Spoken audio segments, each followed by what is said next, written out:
All right, and we are live.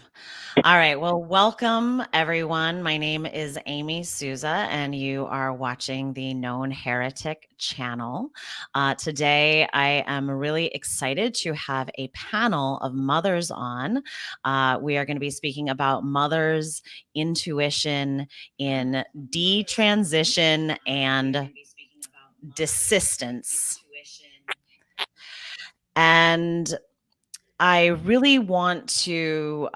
This is going to be a conversation with us first, but I really also want to invite people who are participating to be able to ask questions to these mothers. Um, I also want to kind of start out with I'm really excited to have mothers here today because for the last few years we've all been asking ourselves, what is a woman? And one of my favorite answers to that question is ask your mom. Ask your mother what a woman is. She knows. And one of the really sad things that I think about this whole ideology and cultural indoctrination that we are seeing is that I find it to be a huge disrespect to our mother's labor. Their literal labor, going through labor for us, to birth us into this world, which is such a beautiful and magical, and sometimes painful experience for our mothers. And I find it to be such a disrespect to our mothers to pretend that we don't know what a mother is. So I want to welcome all of my guests today. Here I have Gabrielle Clark, who is joining us. I've spoken to Gabs before. Gabs has a daughter who has desisted. She also has a lawsuit against the federal lawsuit against the state of Nevada, against the indoctrination that both of her children have gone into. So in the show notes, there will be a place for you to support her in her lawsuit. I also have Jennifer here from the Partners for Ethical Care, which is an organization that supports parents with kids who are find themselves undergoing influence in this ideology. And I also have with me Levana, who is another mother who has a daughter who is desisted. She also has a background in child development. So welcome, ladies. I'm so excited to have you here today. To speak a little bit more about your stories. And I know that intuition has been a big influence in each of your stories about the desistance that your children have gone through. But I kind of wanted to start with the question of what what did your and we also, of course, have Luna joining us today as well. I shouldn't forget her. But I wanted to ask you ladies, what did your daughters, what did they describe to you as gender? So when they came to you, when you found them in this indoctrination, I kind of want to get an idea of what did you think gender was at the time, and how were they describing it to you? Because sometimes these are all a little bit different depending on the kid. And I wanted to hear maybe how they were languaging it to you, and how did it change your conceptualization, or what did you think it was, and how did that unfold for you over time? Well, I'll start, I guess. Okay. My daughter just kept saying, gender is a social construct. And she kept repeating that phrase. She also said, I just don't feel like a woman. And which led me to rebuttal, well, you're not one. You're a teenager. You're not a woman yet. So, you shouldn't feel like a woman. That's probably a good thing at this age. But she just kept repeating that gender was a social construct. And I was like, well, that's an interesting sentence, but why do you keep repeating that? So I had to Google search it. And that's when I When she said that she didn't feel like a woman, did you question into that? What was what was the feeling sense that she wasn't connecting to, do you think? wasn't connecting to her feminine side because she said ultimately she boiled it down to I'm interested in not female things. I like video games. Oh, Uh-oh. she might be frozen for a minute. Well, why don't Gabs or Jennifer, you go ahead and Like, answer. I'm gonna mute her for a second. oh, I'm Sorry, back. Levana, we got you Yeah. got frozen. We're gonna ask the other ladies. Yep. I'll go. Okay, so the question is, how did they frame it in their Yeah, minds? yeah, Okay, so honestly, I asked my daughter, why do you feel like a boy, or what is it that makes you feel like a boy? And she really didn't have much of an answer. Honestly, she was 10, 11. And but it was I've just always felt this way. And she is what I would call a tomboy. And she hated wearing dresses, and she didn't like dolls. So, what we would call gender nonconforming, that's her. She grew up with two older brothers. She's got boys in the neighborhood. Really, she didn't have girls to play with when she was growing up. So Mhm.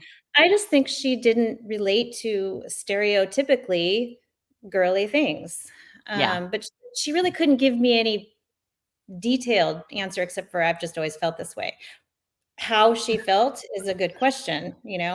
I don't know. yeah, yeah. All right, and Gabs, what about for your daughter?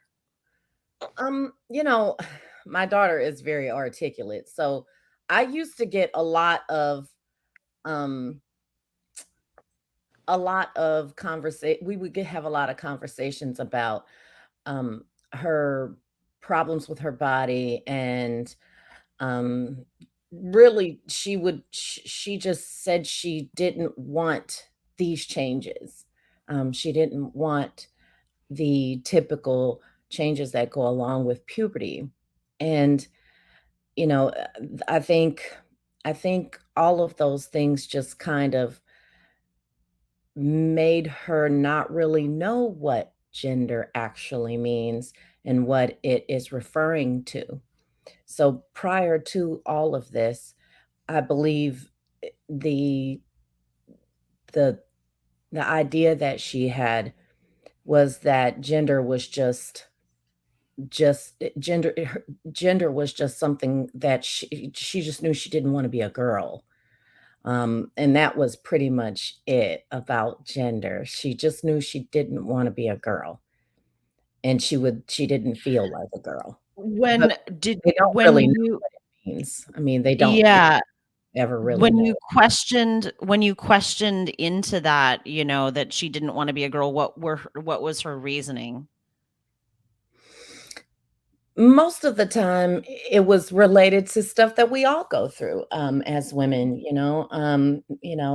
especially if you develop really quickly in a really short period of time. Yeah. You feel like an alien in your own body because things Yeah. are things are bumpy where they weren't before, and I remember. everything is kinda gross and oozy, and you know what I mean? Just those kinds of things you just don't really have any control over, and it in the helplessness and the powerlessness of it in the initial steps. And I think that's those are they're stemming from generational problems. I didn't know anything about being a woman until I got married and my husband told me. But that was because he was so much older than me, and he was married before, and he had sisters and all of those things. I didn't have any brothers, but all I had was sisters, and my sisters and I all went through the same kinds of things, and I didn't know anything about that stuff until my husband noticed that I was extra lovable whenever it was PMS time. That was all, you know what I Yeah. mean? Like, I didn't know Yeah. any because my mother never told me about those things. We didn't have Yeah. those kinds of conversations. So when my daughter was getting to that place, I didn't I realized that I needed to have those kinds of conversations with her. And of course you never know when that time comes until it comes. So um having her kind of shut me out a lot of the times and defer to her friends or defer to people at school or defer to the internet is, I think that is a common problem. Yeah. And so recognizing some of those things and kind of making her discuss them with me and using my mom privilege and forcing the conversation so that Yeah. she understands these are things that every woman goes through, and Yeah. boys go through something different. But you know, I also think because she had older brothers, she knew that this did not happen to her brothers. And she had 4 older brothers, so, she got to see all of what all of the benefits of not having these kinds of problems. Yeah. So, you know, that that is one of the things that I think a lot of mothers need to really understand. If you have these difficult conversations, even when they don't want to, and you make them, hey, put that phone down, get in here, we're going to talk about this, and I'm going to Yeah. explain to you what is going on. You really Yeah. do inoculate your children Yeah. against these other ideas that somehow they're an alien in their body and they're in the wrong body because their body is doing something perfectly natural. And will you remind me, we spoke about it in our last interview, but how old was your daughter when she became captured? And how old was she when she was able to desist? How long was that process? So, I would say, I mean, that's hard to really nail down the when, because a Yeah. lot of it was a lot of the times that stays hidden, but I will say that I noticed some changes in her behavior, um, in the process. It doesn't always start with, "I'm trans." You know what I mean? It Yeah. doesn't usually start with, "I'm trans." It's an evolution. Yeah. So I would say the beginning of that evolution, in my view, is probably when she started middle school, Hmm. and her desist, she'll be starting high school next month, and so her desist started in January. Okay. And I want to ask Jennifer and then Levana that same question. What was that? How were when did you notice that your daughter was captured, and when did she desist? And then Jennifer, I specifically also kind of want to ask you a question riffing off of what Gab said, because I know your daughter also has two older brothers, or older brothers rather, and do you think that factored into her wanting to opt out of her femaleness? Yeah, absolutely.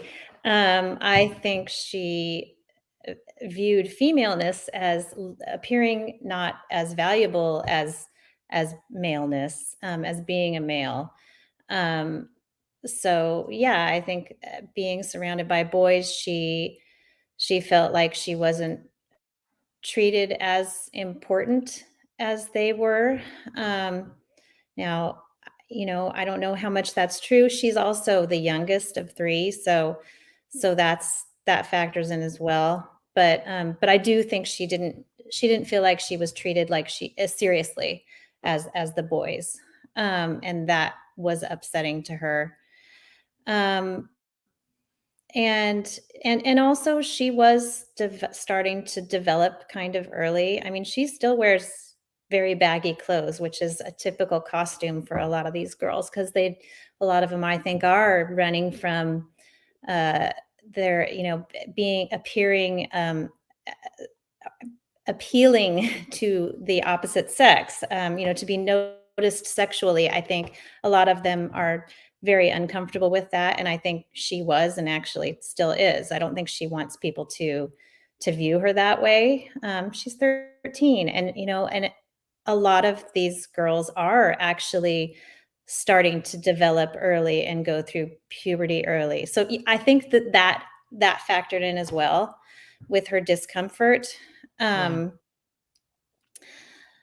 yeah, I mean, I feel like, can you give me the question again, just so I make sure Yeah, I'm not. I asked you 2 questions because I wanted to know, the ages of, how old your daughter was when she kind of became indoctrinated and how old she was when she was able to desist. But I also wanted to ask I also asked you a side question because I know that your daughter and Gab's daughter have similarities in that they both have older brothers. So Mhm. I wanted to hear, and thank you for sharing that because I did get to hear some of those similarities about how that functioned for your daughters. Yeah, yeah.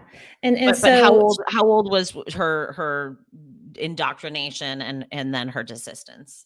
yeah, so that's another thing that is very similar to what Gabs was saying. It's not like they just all of a sudden are like, "Hey, I'm transgender." It's a slow roll into it, and it's like, they. So she was 10, Yeah. um, and she,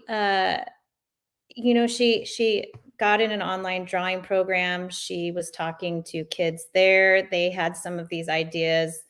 Honestly, I didn't know what to think of any of it in the beginning. And she went through, a lot of different identities, or sexualities. I don't even know what some of them how you would even categorize them, but non-binary, asexual, demisexual. I mean, there's a whole list of things that they go through, and then she. Was she describing each of those to you as you went? Like were you pinning her down to explain like what is non-binary, what is asexual? Like Oh, okay. did she have definitions for these things? No, no. So the thing is, I didn't know she was going. Let's just back up for a minute. I I didn't see. know she was going through all these different things at the time she was going through them.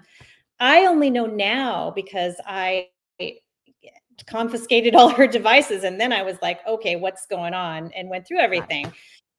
So no, I didn't know enough to even think about it. And I'm not sure if I would have taken it seriously if I did see it then, because I feel like that was all kind of to some degree part of natural exploration of who she was. So I don't think I would have taken it seriously. I didn't know at the time the potential consequences of going down a road towards being transgender. I mean, which she wasn't even there in the beginning. So it really took her like a year and a half, or I don't know, not a year and a half, but a little over a year to get into this, like going through all these different identities. And then I didn't even, I didn't know, same as Gab's child, she was being socially transitioned at school without my knowledge. I mean, I knew she was exploring things, but I did not know that adults were reinforcing it, and that they were calling her different, using different pronouns and all that. I didn't know the adults were doing that. Like, to me, that's a whole completely different thing than the kids doing it together. To have Yeah. adults reinforce this stuff, you know, we played with our identities when we were young. We didn't have adults out there saying, yeah, you're, I mean, I don't know. We didn't have anything Maybe comparable. you really are goth. Maybe you're Yeah. grunge. Yeah. And if your parents don't understand that, then, I will be your person you can talk to. They didn't say stuff like that either. Yeah. That's just so egregious in my mind Yeah. that they think that, there's a lot of, I think, I hate to get too, like, I have so much, I'm so upset still about how I was treated by the school and by the teachers. So sometimes it's hard for me to be objective and realize that I know they thought they were doing what was good for my child. I get that.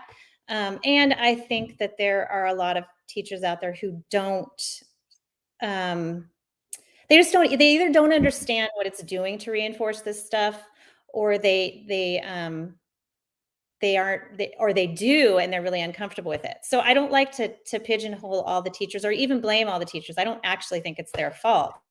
Yeah. I think they're being given false information, but I do. It's hard for me not to hold a little bit against them that were treating me as the enemy. Yeah. Um, Yeah. it's For hard for sure. me to forgive that. Yeah. Uh, Yeah. yeah.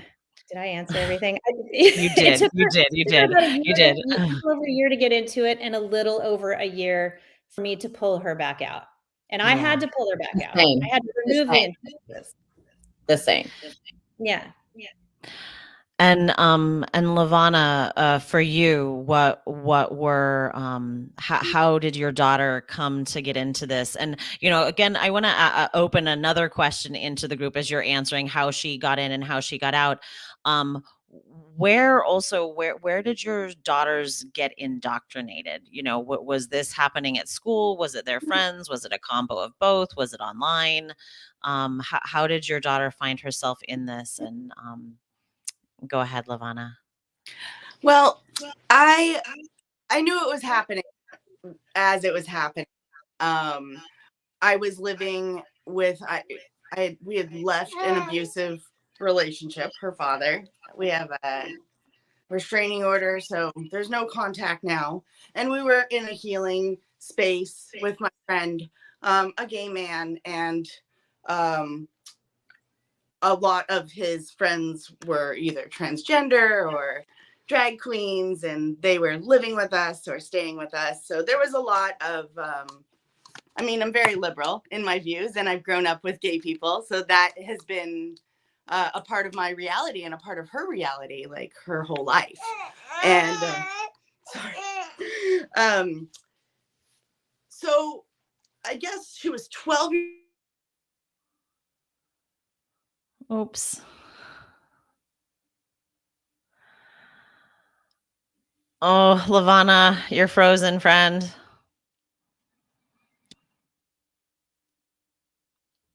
Oh, I lost your sound. I lost your sound.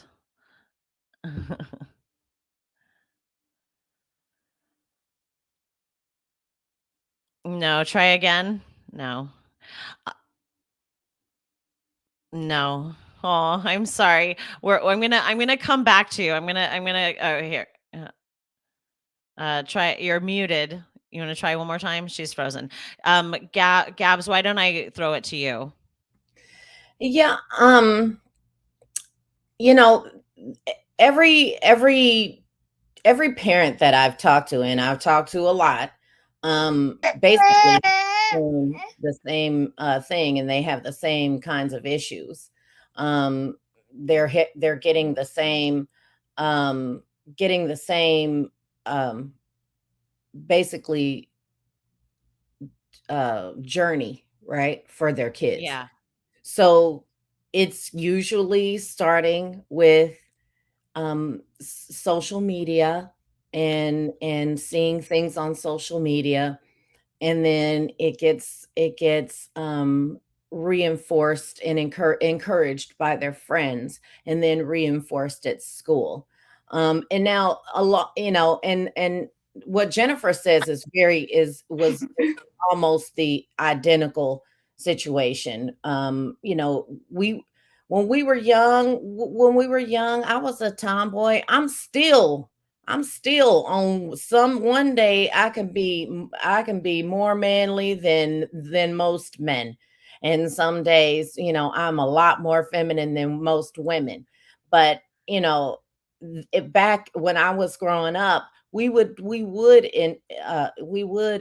experiment with our identities, and if I when I came down the stairs in some baggy pants and my grandfather's blazer, my grandmother told me, "You look like a tramp, go upstairs and change."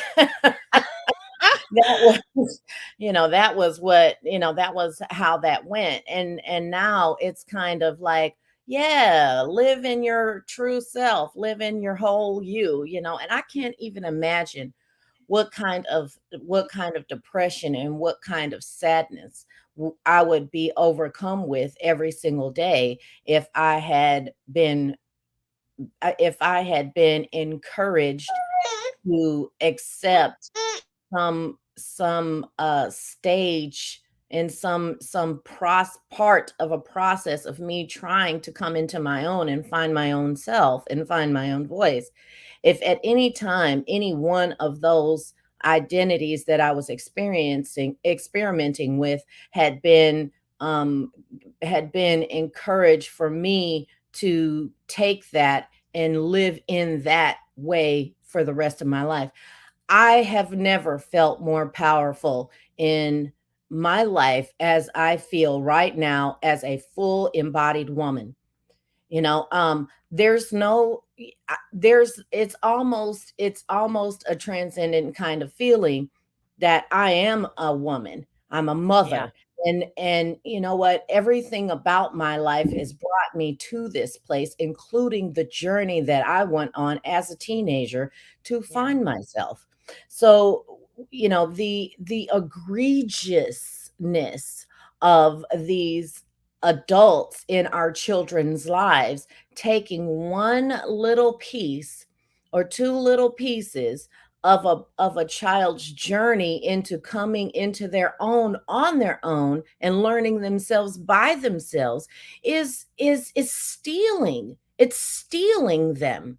It's stealing their person. It's stealing their identity, their full identity, and their full 100%. embodiment of their person. Yeah. And, it just makes me mad. It is infuriating. You're not going to steal any part of my child. And so, that was, I mean, and that's where I think the indoctrination, the CRT indoctrination and the gender ideology come into full view, because the same sort of thing was going on with my son with the CRT, trying to trying to er, just trying to make light of the fact that he is white and male, and so therefore he's privileged. I mean, that's taking one or two small things about himself and putting him in a category that is demeaning. And Yeah. that's exactly what was happening to my daughter with the SEL, with the SEL indoctrination, Yeah. taking these few things. And I post pictures up on Twitter of my daughter, um fixing the oven, putting together the oven and installing the dishwasher, which she's 100% did with very little help from me. Usually whenever I try to help, it's get out, get out of here. Yeah. So that's what I usually hear from my daughter. Now, why would I take any aspect of those things and say that because she's doing those things, she must be a boy? No, that means she's a badass girl. You know, Yeah. that's who she is. That's what she is. And she's going to stand in her full femininity, in her full embodiment, and rejoice and celebrate the fact that she is badass as a Yeah. woman. Yeah, absolutely. Thank you, Gabs. Absolutely, and amen.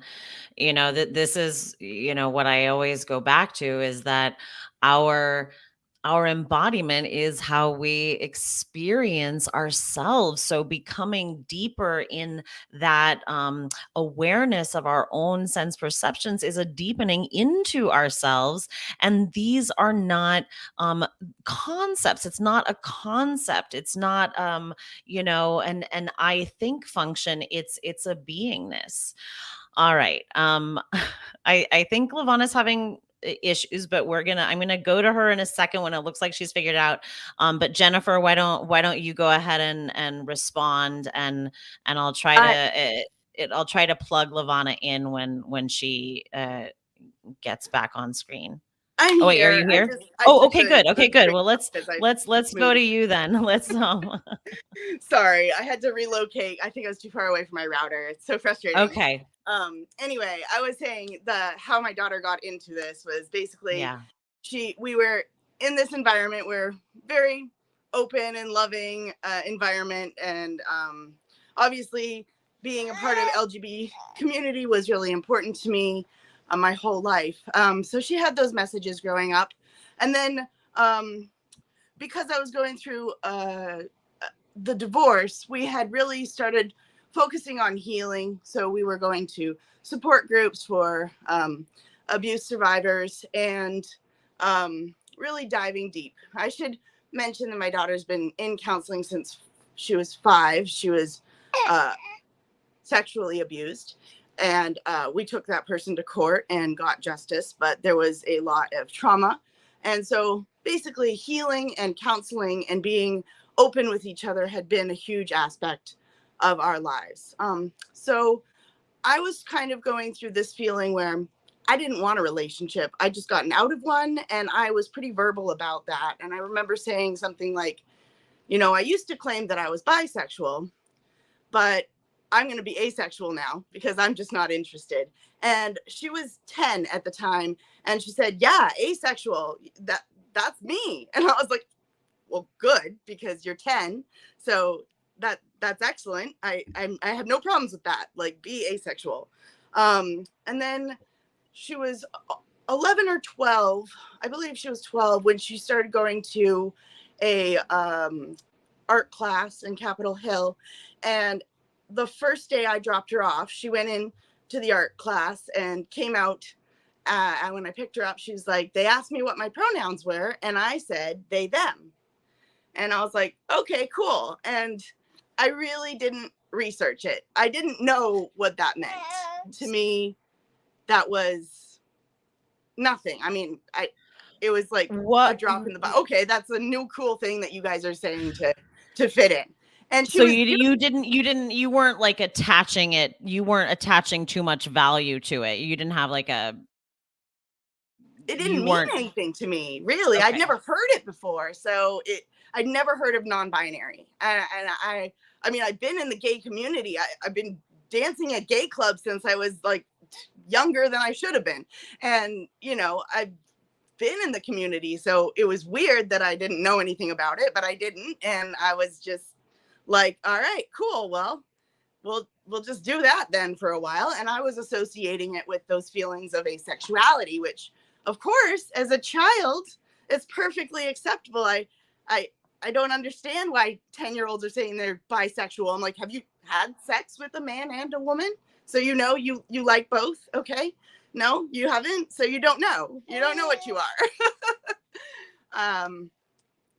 That's I mean, we all have feelings and crushes, but like when it really comes down to intimacy, you have to experience it first to really claim it, I think. Yeah, that it upsets me about this whole thing is that it's like a lot of sexualizing kids who are not ready to they don't have sexual feelings. We shouldn't be sexualizing them.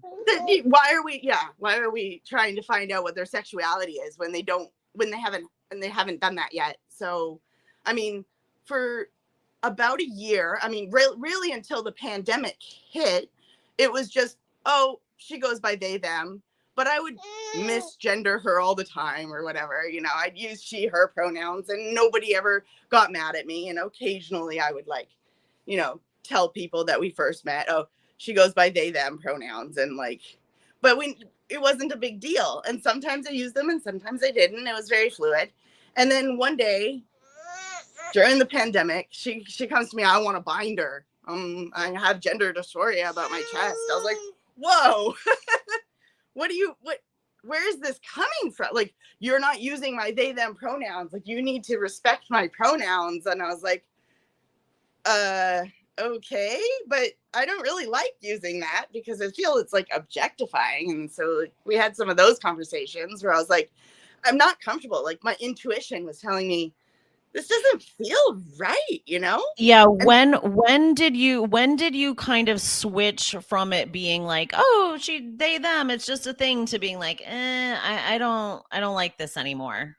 When she started fighting with me about which pronouns I should use, it was really the moment where I was like, whoa, I feel kind of uneasy about this. However, I respected the pronouns.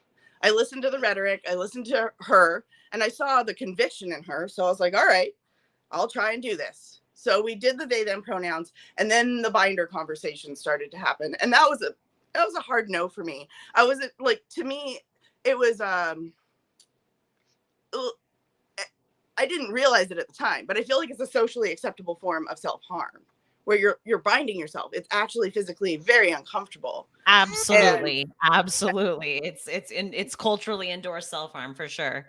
It's right there in the name. You're binding. I mean, they used to do foot binding in China, and that was sexy. So, like, things change, and then the women are still there with their bound feet. So that's what I was trying to convey to Bella, was like, style is cool and everything. When I was younger, I used to wear push-up bras that were way too tight, and then that really damaged my breast tissue and the musculature that I have, and made problems with the lymphatic system and the drainage. So I was like very aware of issues that too tight bras can create. So I was just like, no binder.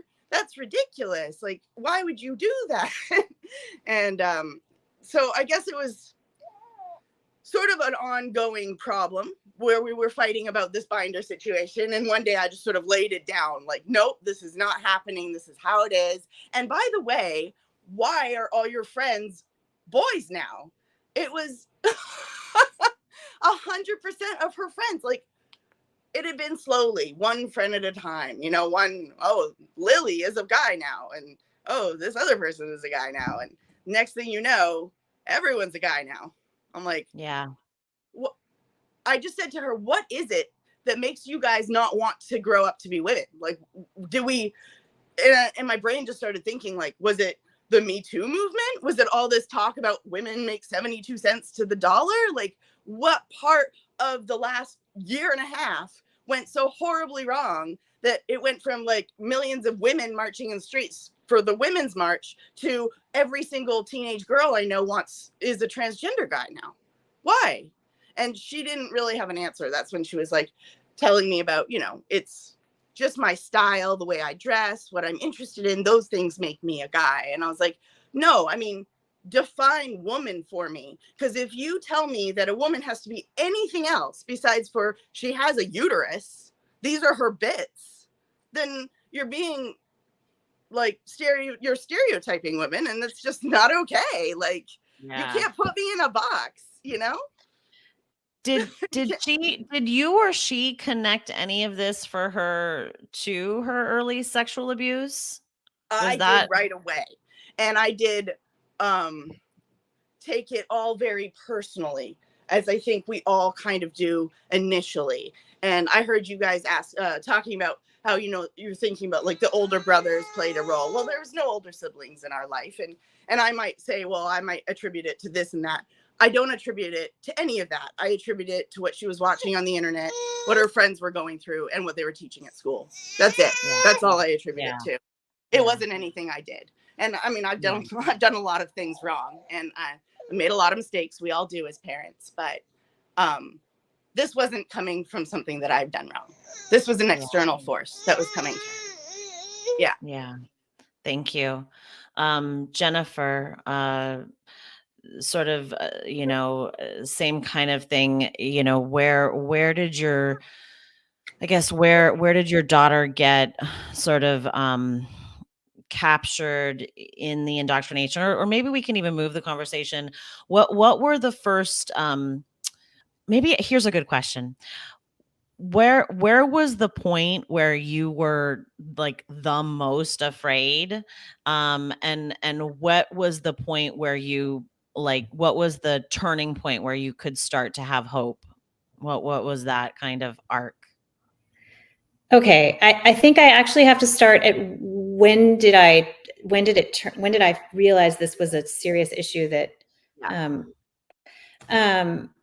that was when the therapist that she was seeing at the school called me after having sessions with her for 2.5 months and said that it was talking about our daughter as if she was a boy, using male pronouns and her made up name, and saying that our daughter wanted to be in the boys' cabin for a camp in 5th grade.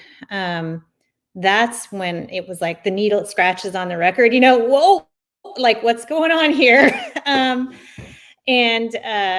then I started like really, well, I'm like, and I had not heard up until this point that any adult thought that she was a boy. Anyway, yeah, so that was kind of the moment where it turned around. And then really my most my scariest moment, or when I was really the most afraid, was after that. We pulled her out of school. It was right before the pandemic, but we pulled her out of school.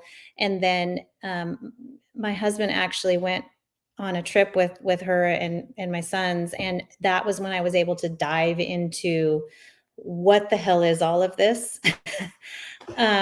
And like, what does it mean when people say this? Where does it lead to? What's happening with other families? I became part of all these support groups and learned what was happening with other families, and it was absolutely terrifying to find out what was happening in other families, and how children were really effectively being turned against their parents, that were being told that their parents didn't support them, that schools were supporting those ideas that the parents didn't support them, and then they were hiding things from children. Then I realized that it was happening all over the country, that it was happening in other countries. And then I realized some of the forces that were pushing this, pharmaceutical companies and, people who were profiting from this, that this has been how long has it been? Anyway, all these things I'm like are coming into focus for me. Was that the point where you started to do this research? Did you know that before, or No, was I that didn't the know all those instigator? things. Yeah. Okay. I didn't know all those things. I didn't realize how big all of this was. I didn't realize that there were forces that were like really working against us as parents. I had no idea. And at that point, when I realized that, like, almost I felt like I was surrounded by enemies.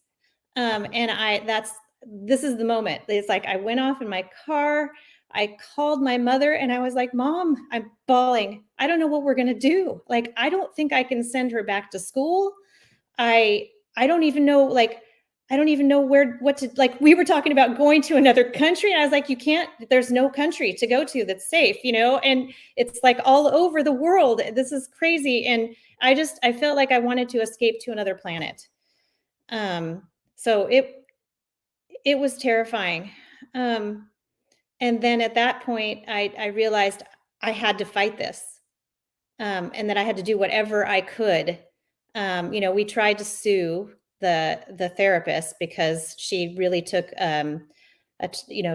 treated our child without telling us. And in our state, Washington State, at 13, they can do that without a parent's knowledge, but not under 13. And she was under 13. So this was illegal. And I think she actually at some point realized that. But anyway, we tried, and we were having a hard time getting anybody to represent us. And we're in a very liberal state with liberal judges. And I didn't know also at the time, I was like, we're in uncharted territory. I didn't know that there were other people around the country who were like in the same exact spot as me, that were, like trying to figure out how to fight this, and some of them like Gabs, did start and did find somebody to represent them. I couldn't find anybody. I didn't know where to look. Anyway, so we did not. I really, she's actually, this therapist is not working in the school system anymore, but it's funny. It's like, I do plan to report her. And I talked to, another friend who's in a similar situation, having to report. It's hard to go back and relive that, because the whole experience, it was a traumatic experience. And it's true for all the parents that I talk to. We all, we feel somebody's trying to reach into our homes and take our children from us and turn them against us. And they have done it successfully with so many children, so many. And those children, they're going out there, they're not happy and healthy. They are in bad situations. Some of them are trafficked. Some of them are on OnlyFans trying to get money to pay for these surgeries. So it's pretty damn terrifying. to be in a situation where you see all that stuff potentially coming at your child, and you feel like all the professionals, the schools, the medical, the mental health are all like working against you. I felt like I was in a Twilight Zone episode. Or, you know, the Upside Down, whatever, you name it. I mean, it still feels surreal. Because there's still so many people who believe it. Again, did I answer all your question? I'm like, oh, I can't hear you. Shoot. Because I muted myself. Now I'm Okay. unmuted. Yes, yes, you did. You very much answered my question. Yeah, thank you. Thank you. I think it is so terrifying that, this, and you've spoken about this before. We've seen this in other parts of history where movements that try to turn kids against their parents. It is not good. These are fascist, totalitarian movements. This is All scary. of This is them. how they Yeah. begin. Yeah. Gab, same thing for you. Like, what was your like reality check moment, and what was your like, I'm moving in. This is like my call to action. I gotta move on this moment. When well, when you ask a question, Amy, all of us go because seriously, this is like, it's so hard to nail down all of the timeline, because it's all happening at once and covertly. You know what I mean? It's like it's happening, but not really. It's a very bizarre, and, like Jennifer said, surreal kind of position to be put in. Because you do think you're in the Twilight Zone. But the reason why we're talking about this is because the mother's intuition has stepped in. And for all of us, the mother's intuition said, no, this ain't right. We knew, all of us had um that instinctual uh like fight impulse and fight instinct for our children. And that to me was probably where I would start the when I first got alarmed, was when I didn't want my daughter to go back to school after Thanksgiving. I didn't want my daughter to go back to school after Thanksgiving. And I was just like, I don't, and I was like, you know, having heart palpitations, at the idea of having to send my daughter back to a place where I knew this was going to get worse, you know. And even, but there are people who are homeschoolers who are dealing with this too. Christian conservative homeschoolers are coming to me and asking for advice, because it's not just happening. It's just oozing up from a place where we don't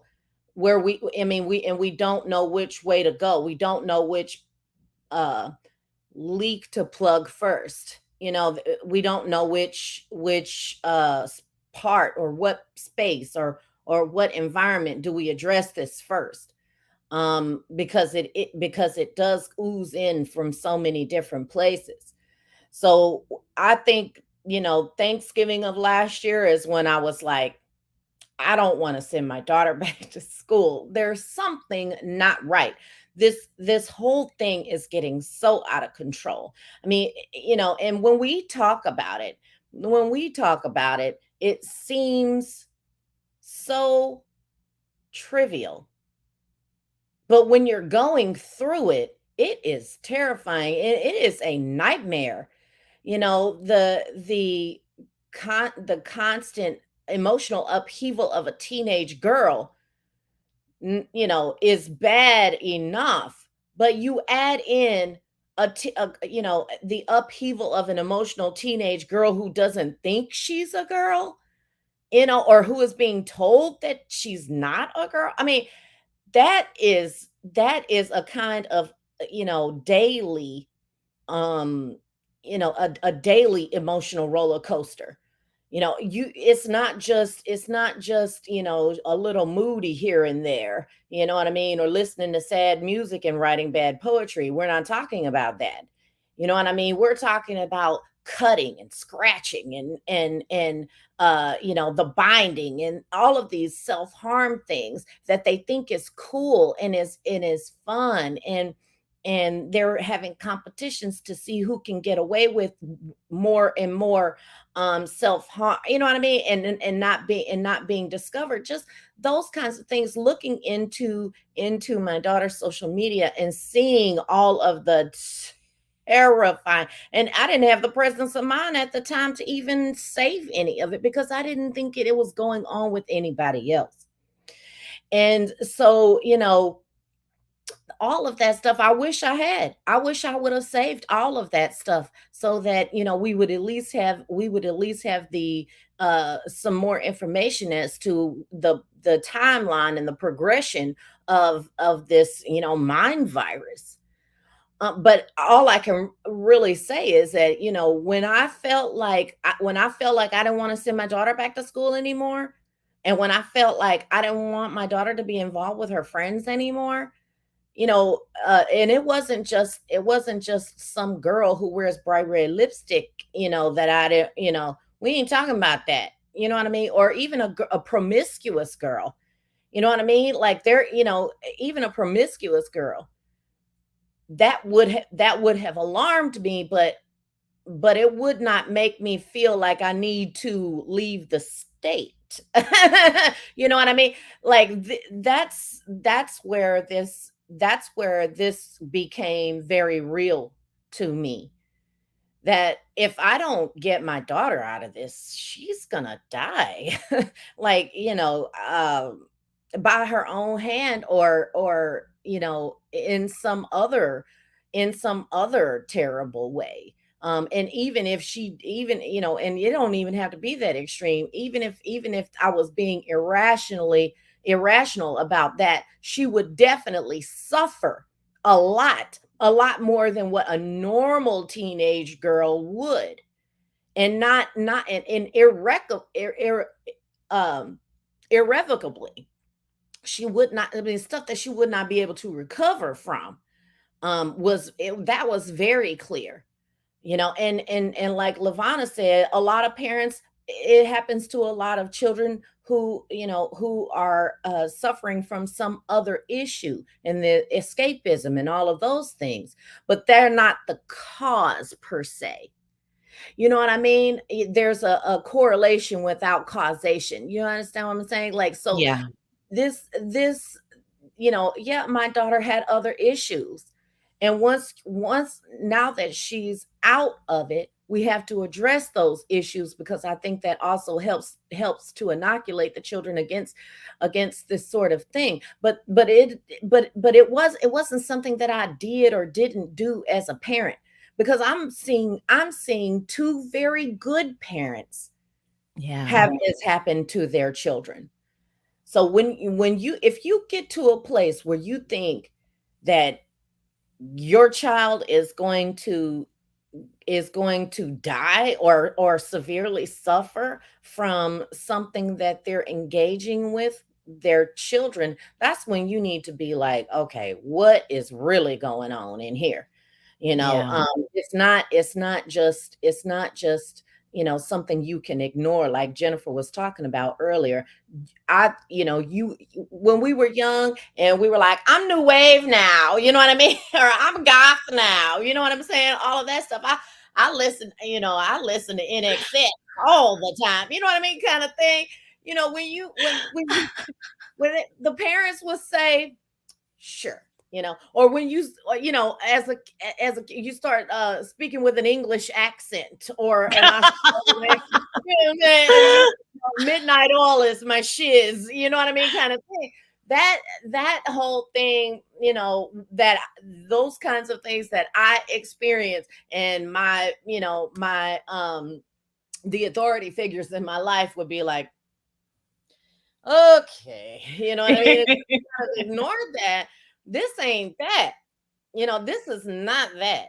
This is not that. The absolute um the absolute whole person capture is Yeah. not is not it's not a phase. And Yeah. this is when that was when I said that this that was the point at which I said, okay, I have to do I have to do something about it. And you said asked about the turning point. The turning point, the turning point for me, for my daughter, for you know what? I had started the process of of of recapturing my daughter. And that's what I say, because I don't, she did desist for sure. She did come to the conclusion, come to the decision. She made it herself. But I don't feel like she would have on her own. So when I say, desisting to me is kind of, I don't think that I don't feel like that totally explains the process. I had Mhm. to recapture I had to Yeah. go get Okay. her back. I had to recapture my daughter. And so, Deprogram her. yes, deprogram her. So when I think the turning point for her though was when there was an instance through after the first phase of my recapture, of me recapturing her.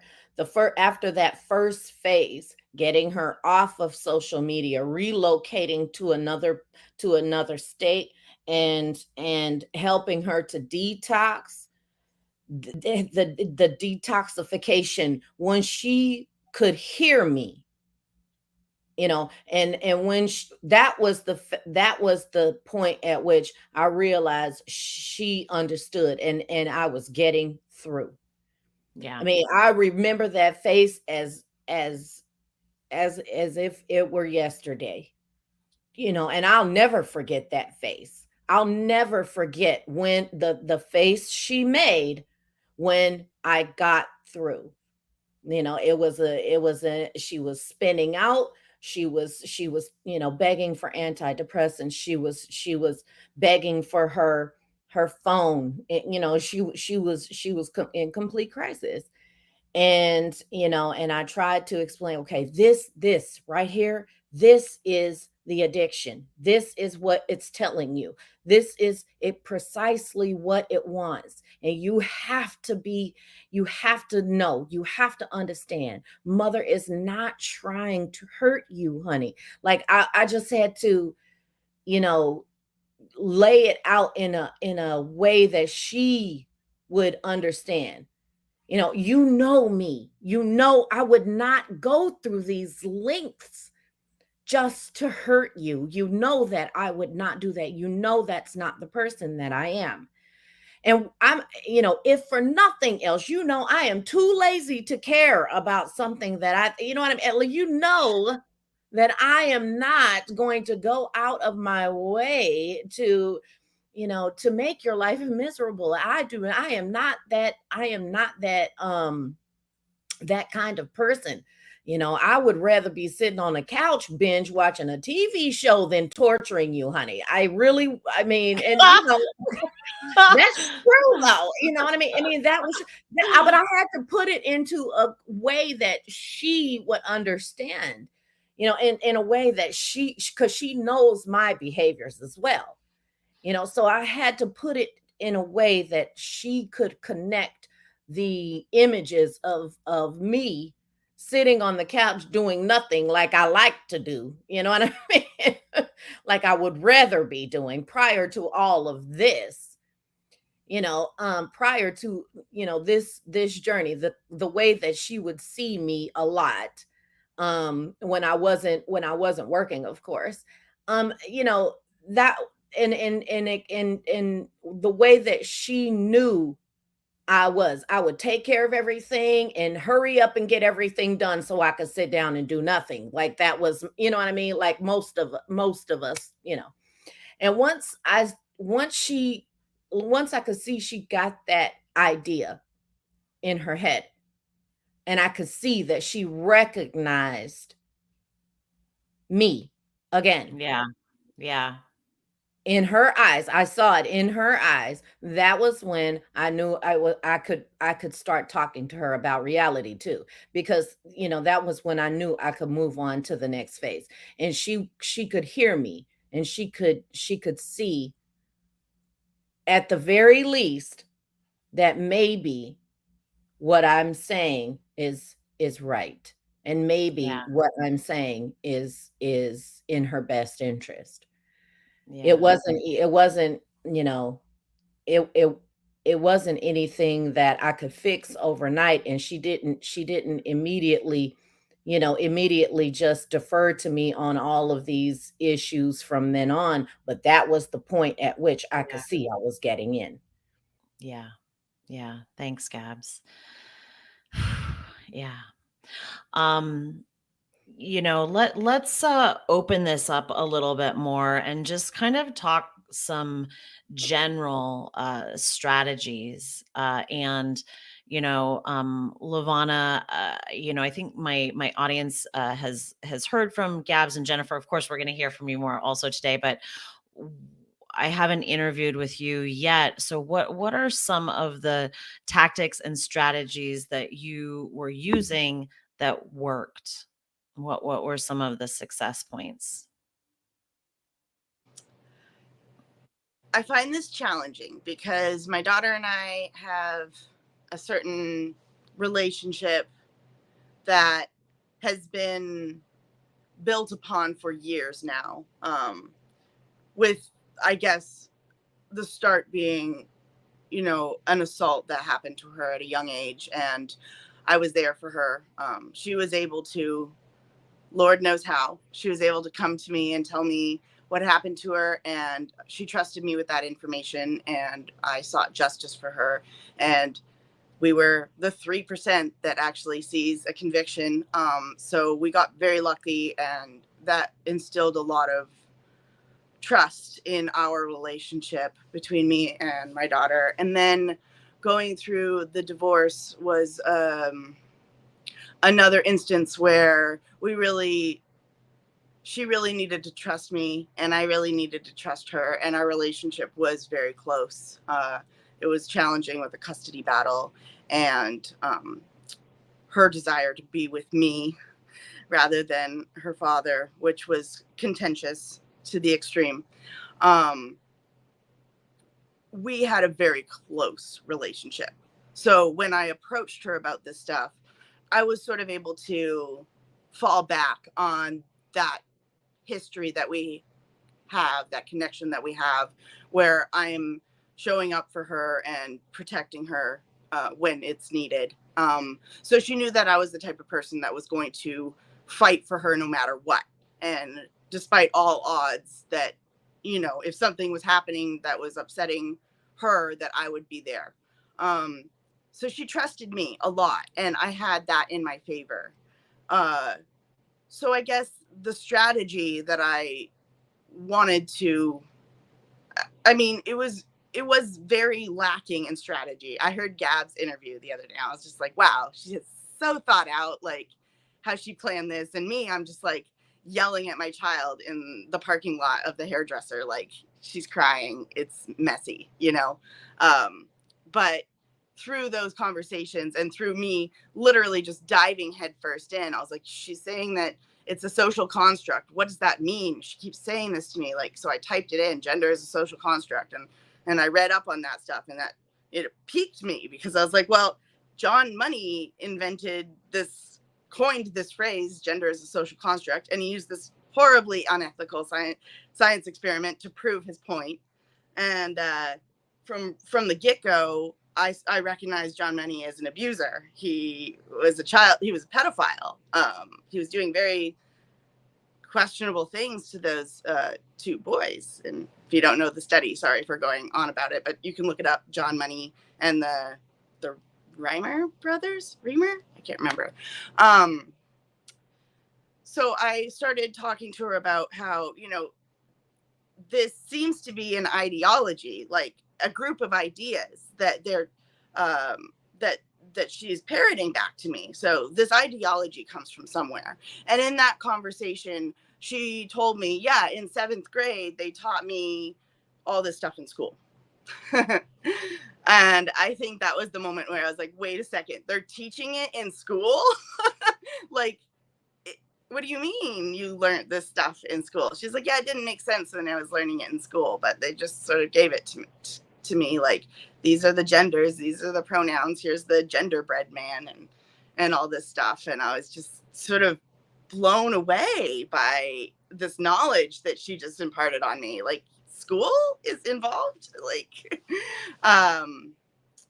so I guess at that point, I was like, well, if they're teaching you an ideology in school, they really should be teaching you, like, if it's a theory, like gender theory, it needs to be taught like the Pythagorean theory. We know who invented that. We know the attributing factor to that theory. And we can say, like, yes, I agree, or no, I don't agree, but we know where it comes from. So where's the root and foundation of this theory that you're learning, this gender theory? I didn't learn it in school. It's new to me. So I really dove deep in that, and just learning so much about how it was a set of ideas that people are taking upon themselves that are damaging children. And just showing her that was all I needed for her to be like, yeah, that's gross. I don't want that.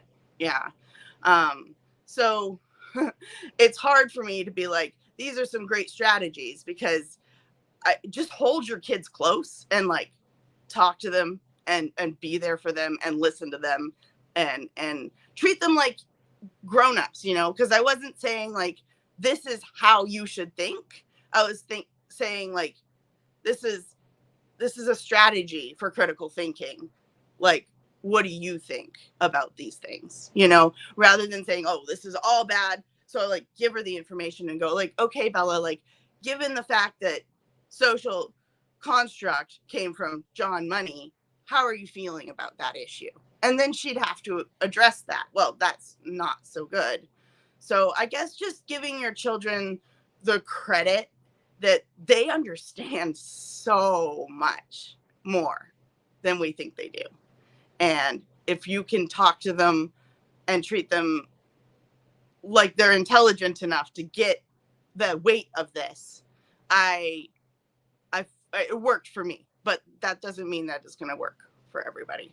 I don't know if that's helpful at all. Yeah, that is helpful. That is helpful. Well, and I heard a lot in there, you know your daughter. You had gone through these experiences with her, and I feel like that's what I'm hearing a lot of. Like, you trusted in the relationship that you had with her, and you knew specifically how you needed to address your daughter. And I really love that you brought up John Money to her, because that is a very that makes it a lot less palatable. That's a lot less fun to an identity to take on when you know that it stems from John Money. So I think that was a really great thing to bring up too. Jennifer. Sorry, I just wanted to throw in there because I didn't say it. Oh, the yeah. other thing that I did with her is, so through my research, I'm like watching podcasts like this, just like consuming information like at a rapid pace. And I was really picky about information. I wanted information from all sides, from Fox News and from CNN. Like, I wanted the full spectrum. I just wanted to hear what the transgender people were saying themselves. How did they defend this? What was their position? I joined like a couple of different Facebook groups, like Gender Discourse Fight Club and stuff, where I actually got to interface with actual trans people and talk to them about their ideas, and realize how there was not a congruence amongst the population themselves. And then I was really careful to listen to the gays and the lesbians, like LGB Alliance. What a great resource. Mr. Manot, I love him. I love listening to all this information from all different sides. And I think what ultimately came is just sharing that information with her. And then I went one step further, which was like, hey, Bella, I'll pay you to come sit down and watch this podcast with me. So A bribe. It's bribes. Bribes work. Bribes are good sometimes. no, she's 15. She's got other things to do. She'd rather go watch Sonic the Hedgehog than sit down and watch the podcast with me. So, I'd take her to Goodwill and spend $20 and, then you'd have to watch 2 podcasts with me when we get home. All right, cool. Let's do it. So then we started watching podcasts together and really sharing that information and then discussing that together. So like saying like, I'm not saying this is the way it is or this is how I believe, but let's listen to these people and then we'll talk about it. Like, what do you think about what they're saying? So a lot of that, like taking myself out of it and taking her out of it and just like listen to these actual gays and lesbians talk about what they feel this movement is doing to their sexuality and how it's appropriating gays and lesbians in a really not helpful way for those people. For sure. For sure. Jennifer, what were some of the things that worked for you? I've heard some. There's some that are my favorites of your strategies, but what were but besides what were my favorites, what were the most effective when talking to your daughter? I just want to bring something up because I also know Levana's story very well. I think one of the most important things for that helped her get her daughter through this was what she was talking about. She had that really close relationship already established, very, very close, right? Her daughter really trusted her. And I think she said, hold your children close. That's the book by Gabrielle Mate. I don't know how you pronounce his name. Gabrielle Mate. He's my childhood. Gabrielle Mate. Yeah. He's from Vancouver, Canada. He was my pediatrician. Oh, you're kidding me. Seriously. Wow. Okay. Well, that's crazy. But yes, the book Hold Your Children Close or Hold Your Kids Close. Anyway, amazing book that was life-changing for me because it was talking about you have to be that person that your child trusts. You have to be their person as their parent because and what happens is we're overly peer oriented, and these kids, when they're around kids their same age all the time, those kids become their attachment and who they look to, and they don't know how to lead those children. They're not qualified, and so that's part of what I think is happening here. And that's part of why pulling them out of school or moving, somewhere else tends to be a large factor in children desisting with many of the people that I know, pulling them completely out of that situation. I feel like Levana's situation was different, and she was able to do it without doing that because of that really strong bond they already had. And her daughter is also older. So that, the older they are, the harder it is I believe, to pull them out of it. They get their own ideas and they're individuating from you, which is natural development. So that, yeah, if you would want to talk about my story, I think that because my daughter was so young, it was, relatively a lot easier for us to get her out of this. And we were, pretty much pushing back against it very early. So she hadn't had as much time to steep in it as a lot of other kids have. But also we had more influence with her still. And I did work on strengthening the relationship with her and really letting her know how much that I am there for her. We talked about how nobody loves her more than I do, and her father. There's nobody who's more on her side than we are, and that's just natural, And I said, if anybody comes and tells you that we aren't on your side or that we're not pulling for you, that's a person you shouldn't trust. I mean, that's what groomers do. Those are people who are trying to cause a wedge between a child and their parents so that they can take advantage of them. So that's a dangerous person. Anybody who tells you that I don't have your best interests at heart is a dangerous person. So I reinforced that.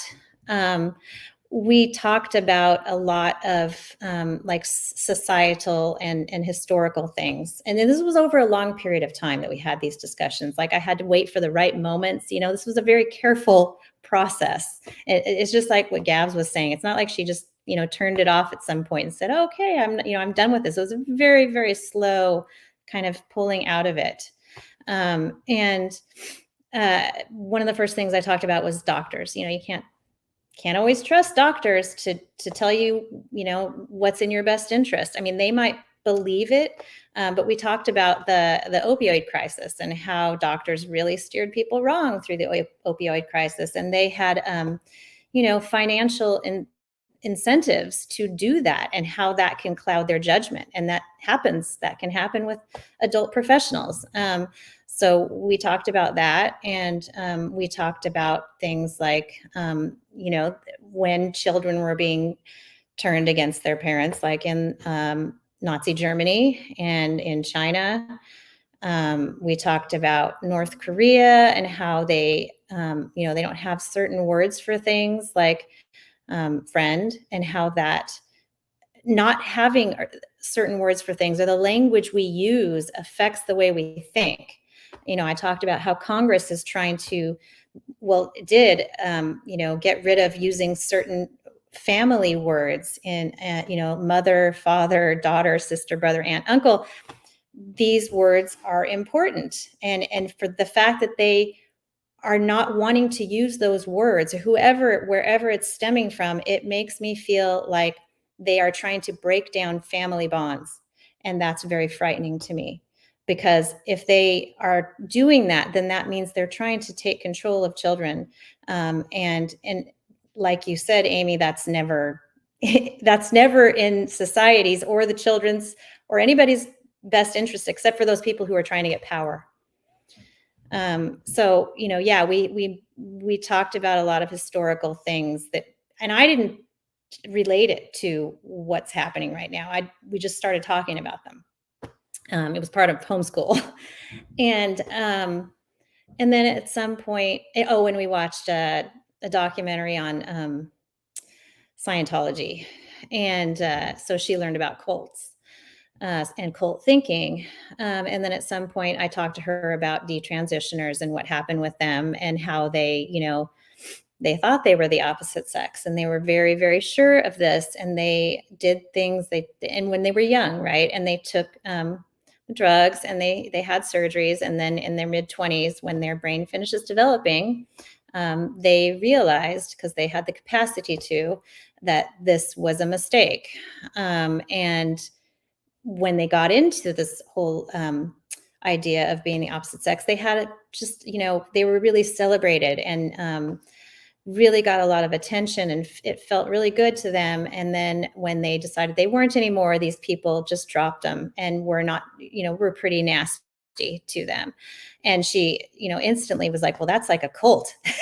And I was like, yeah, that's right. It was, you know, like Gab said, they can make these connections. They do. You know, you just got to give them the information, but nobody's giving them the information. Nobody's giving them that information in school. They're only giving them, this is, you know, this is happy. This is, you know, we're going to help you be your, you know, happy self, which isn't true. And so, yeah, I mean, that was my strategy, just kind of slowly giving her information so she could figure it out for herself. Yeah, thank you, Jennifer. Yeah, I really love that. I love that you use all of those historical examples with your daughter, and then she could start making those connections for herself. Yeah, that's great. Gabs, I'd like to hear from you, and I want to hear this specific part of your story that you spoke about online, and I don't know if you want to talk about it on camera, but um, I know that your daughter was making some serious self-harm threats and you kind of came back to her with an unpalatable solution. And I don't know if you want to tell that story, but I think it's a ultimately to me, I think it's a really important story because what I heard in it is, when you came back to her with this solution that she wasn't going to like, it was a solution that was ultimately telling her this would be like me caring for you and me doing the right things to caretake you. But she had to ultimately come to this conclusion, like, actually, I probably wouldn't like that solution so much. I think you know what I'm talking about, but I don't know if you want to tell the story on camera or not. Yeah, I'll tell it. Okay. And really, I was afraid to tell it, really, because I was really worried. I mean, I have goosebumps about even right now thinking about it because I was not sure how it was going to be received. And I was sure that people were going to be like, "Oh, that's fucked up." Because or oops, sorry YouTube. All right. It's my channel is marked not for kids, so Right. you Okay. can swear here. Right. So, um, but I'm a mother, and that gives me certain privileges.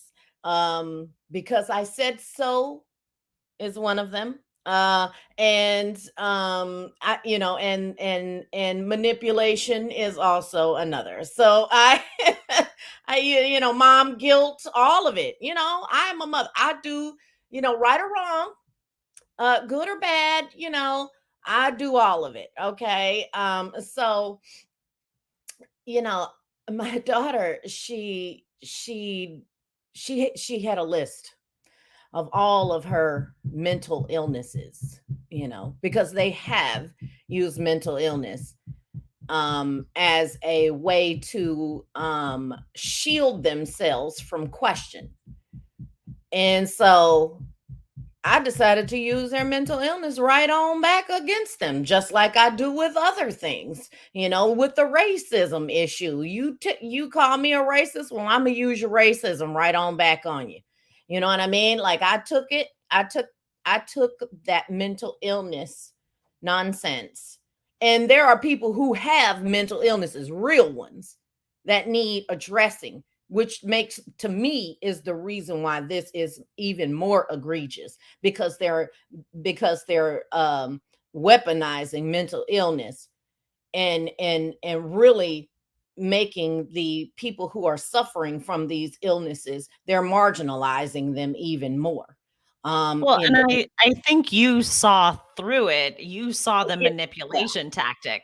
yes, that was, I mean, that emotional blackmail and that, emotional manipulation and all of that stuff falls under the parallel language messaging that I always talk about. All of these tactics, all of this stuff, it does fall under an umbrella of parallel language messaging. So, in the medicalization, I mean, in the weaponization of mental illness is part of that, is underneath that umbrella. And so when when my daughter told me that she was hearing voices, and she was, and she was suffering from night terrors, and she had body dysmorphia and all of these things, just all of these things that I knew she did not have. Like I slept in a I slept I s- we sleep in the same room because we're under construction, so we're sleeping in the same room until her room is actually finished. And she's telling me she's suffering from night terrors, and I'm like, you snore. I know. Like, there's no break in her sleep pattern. If I let her, she'll sleep 12 hours a night. So I know you ain't got no night terrors. Like, I know that. Yeah, I have a nephew who has night terrors. I've been Right. through a couple of night terrors with him. They are very hard to miss, as Honey. Cryptic is saying. They're very clear. you can't suffer from night terrors and sleep like a lumberjack at night. you know, that that was just when she said that kind of stuff, and she was talking about her, the voice that she was suffering from, some serious mental illnesses. And so I had to think about this when she told me that, of course, when she was telling me all of those things, it was very traumatic. She was in a very vulnerable place. And this is part of the steps where I had to listen and not respond, even though I knew, you know what I'm saying? And I just had to listen and take all of it in, and that was in the steps, just listening to this stuff that I knew was wrong, but just taking it all in to gather information that I could later, translate and utilize. And that was part of the building trust phase, and part in the building trust steps. So I listened to all of her mental illnesses, and I listened to all of her destructive behavior patterns. Um, and then, I said, okay, how can I do this? How can I use these things to help her? And so I went to her and I said, okay, this is what we're going to do. You are clearly unstable, and I am not qualified to handle any of this. So what I'm going to do is I'm going to put you in a mental hospital because you're a psychopath, according to all of your mental illnesses that you say you have. And since you're a psychopath, we're going to put you in high security. We're going to put you in one, and I can't afford a good one. So you're just going to go to the state one, the state run one. So let's talk about what that's going to be like. Okay. What that's going to be like is you're going to get a paper gown and some paper shoes and some drawers made out of net. When you're on your cycle, you don't get, your choice of products to use. You're going to get one of those great big giant belts that they used in the 70s, with one of those enormous maxi pads that looks like a huge sponge that you wash the car with, and they make you attach it with these little hooks. Okay. And then you're going to get to sleep with a woman who really does have night terrors, and you're going to see what the hell a night terror is like, because she's going to be reacting to internal stimuli in the middle of the night. She's going, ah, and scare the shit out of you every night, all night, because that's what they do. And then you're going to have to be in there with some people who are seriously suffering from some real mental issues, and they're going to throw poop and pee on you and smear their maxi pads in your face when they get annoyed or get upset, because that's kind of what happens in those places. You're going to have to deal with all of that. And when you're getting sad and disappointed and depressed and all of that, they'll give you some crayons to write on a paper bag, because you don't get no pencils and pens. When you feel artistic, they'll give you some crayons, and they'll set you in the room with all of the other people who are coloring, and they're not going to be a fresh brand new box of Crayolas neither. Somebody's been and chewed on them things, and you're going to get a nub, and you can go and art it on up in the crayon room. Okay. And do it on a paper bag. You don't get a canvas or anything like that to express yourself accurate, express yourself in the full way that you like to do. You're going to do all of that. You're never going to have any shoelaces or sharp objects. And the people who are in there watching you, they got a GED. Okay. Those people don't know what they're doing, because those orderlies they're just orderlies. They're not experts on anything. They just pay them to watch you to make sure you don't hurt yourself, but they don't know what they're doing. and they don't care about what's happening to you. You get to watch some TV, but there's 40 of y'all in that one room, so you get to watch whatever they want to watch, and it's usually something boring. And the TV is not a good one either. You don't get one of them good flat screens like we got downstairs. You gonna get one of those old ass tube TVs with that, the picture ain't right. There's no cable. Okay. There's no internet. You're not gonna get to go on and do a little TikTok. No, you're not gonna get any of that. And they're not gonna let me see you. So on Sundays, I'll bring you some cookies. I'll stay for the hour. And when we leave, me and my fiance, we're going to go on a trip, and I'm going to mourn your incarceration in a warm climate with the sandy beaches. But I'll make sure I make it back to you by Sunday to bring you them cookies. Okay? Because that's important. I want to make sure I support you in every way I can.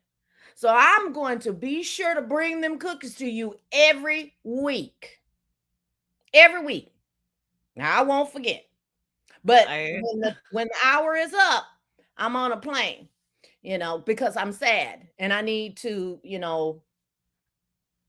grieve for your mental illness in some place better and happier, so that I can make it through. But I'm going to be thinking about you the whole time, and so is she. I love it so much because it tells her, like, I am taking care of you. I am sending you to professionals who know more than I am. It's just, you might not like it there. Anyway, let me finish. Let you finish telling, but I just love this story. She said, I said, so, because your illness is intense, and all of the, unless of course you might want to work this out in the gym, or you want to work this out on your skateboard, you know what I mean? Or doing some of those activities like a normal person coping through their life. And if you want to be, because we can do state-run hospital, and you can be in there with your people. Okay. Or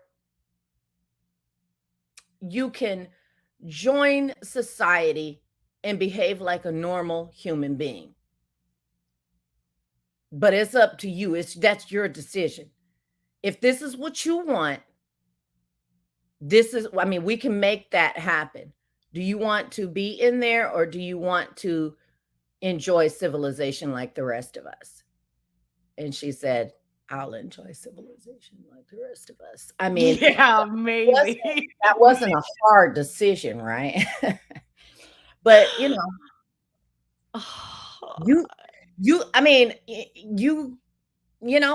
are some people who, when you lay it out, what it's really like in there, and what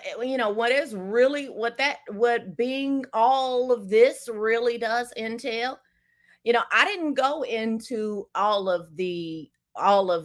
didn't go into the history and all of that stuff, because I know my daughter, that stuff would have just been pushed by the wayside. That she would have just ignored all that. But her freedom is more important to her than anything. So I expressed to her what mental illness is really like, in the lack of freedom that you have when you are that bad off, like she claimed to be. Yeah, and that's really accurate. I studied psychology, so I studied places like this. And I know friends who have been put in mental facilities against their will, involuntarily committed, and it is not fun. It's not a fun time. And I think that helped her put her own self-diagnosis into some perspective.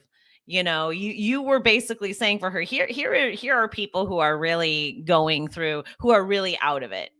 Like, are you them? Is that you? That's right. That's exactly what I did. I mean, you know, you can't keep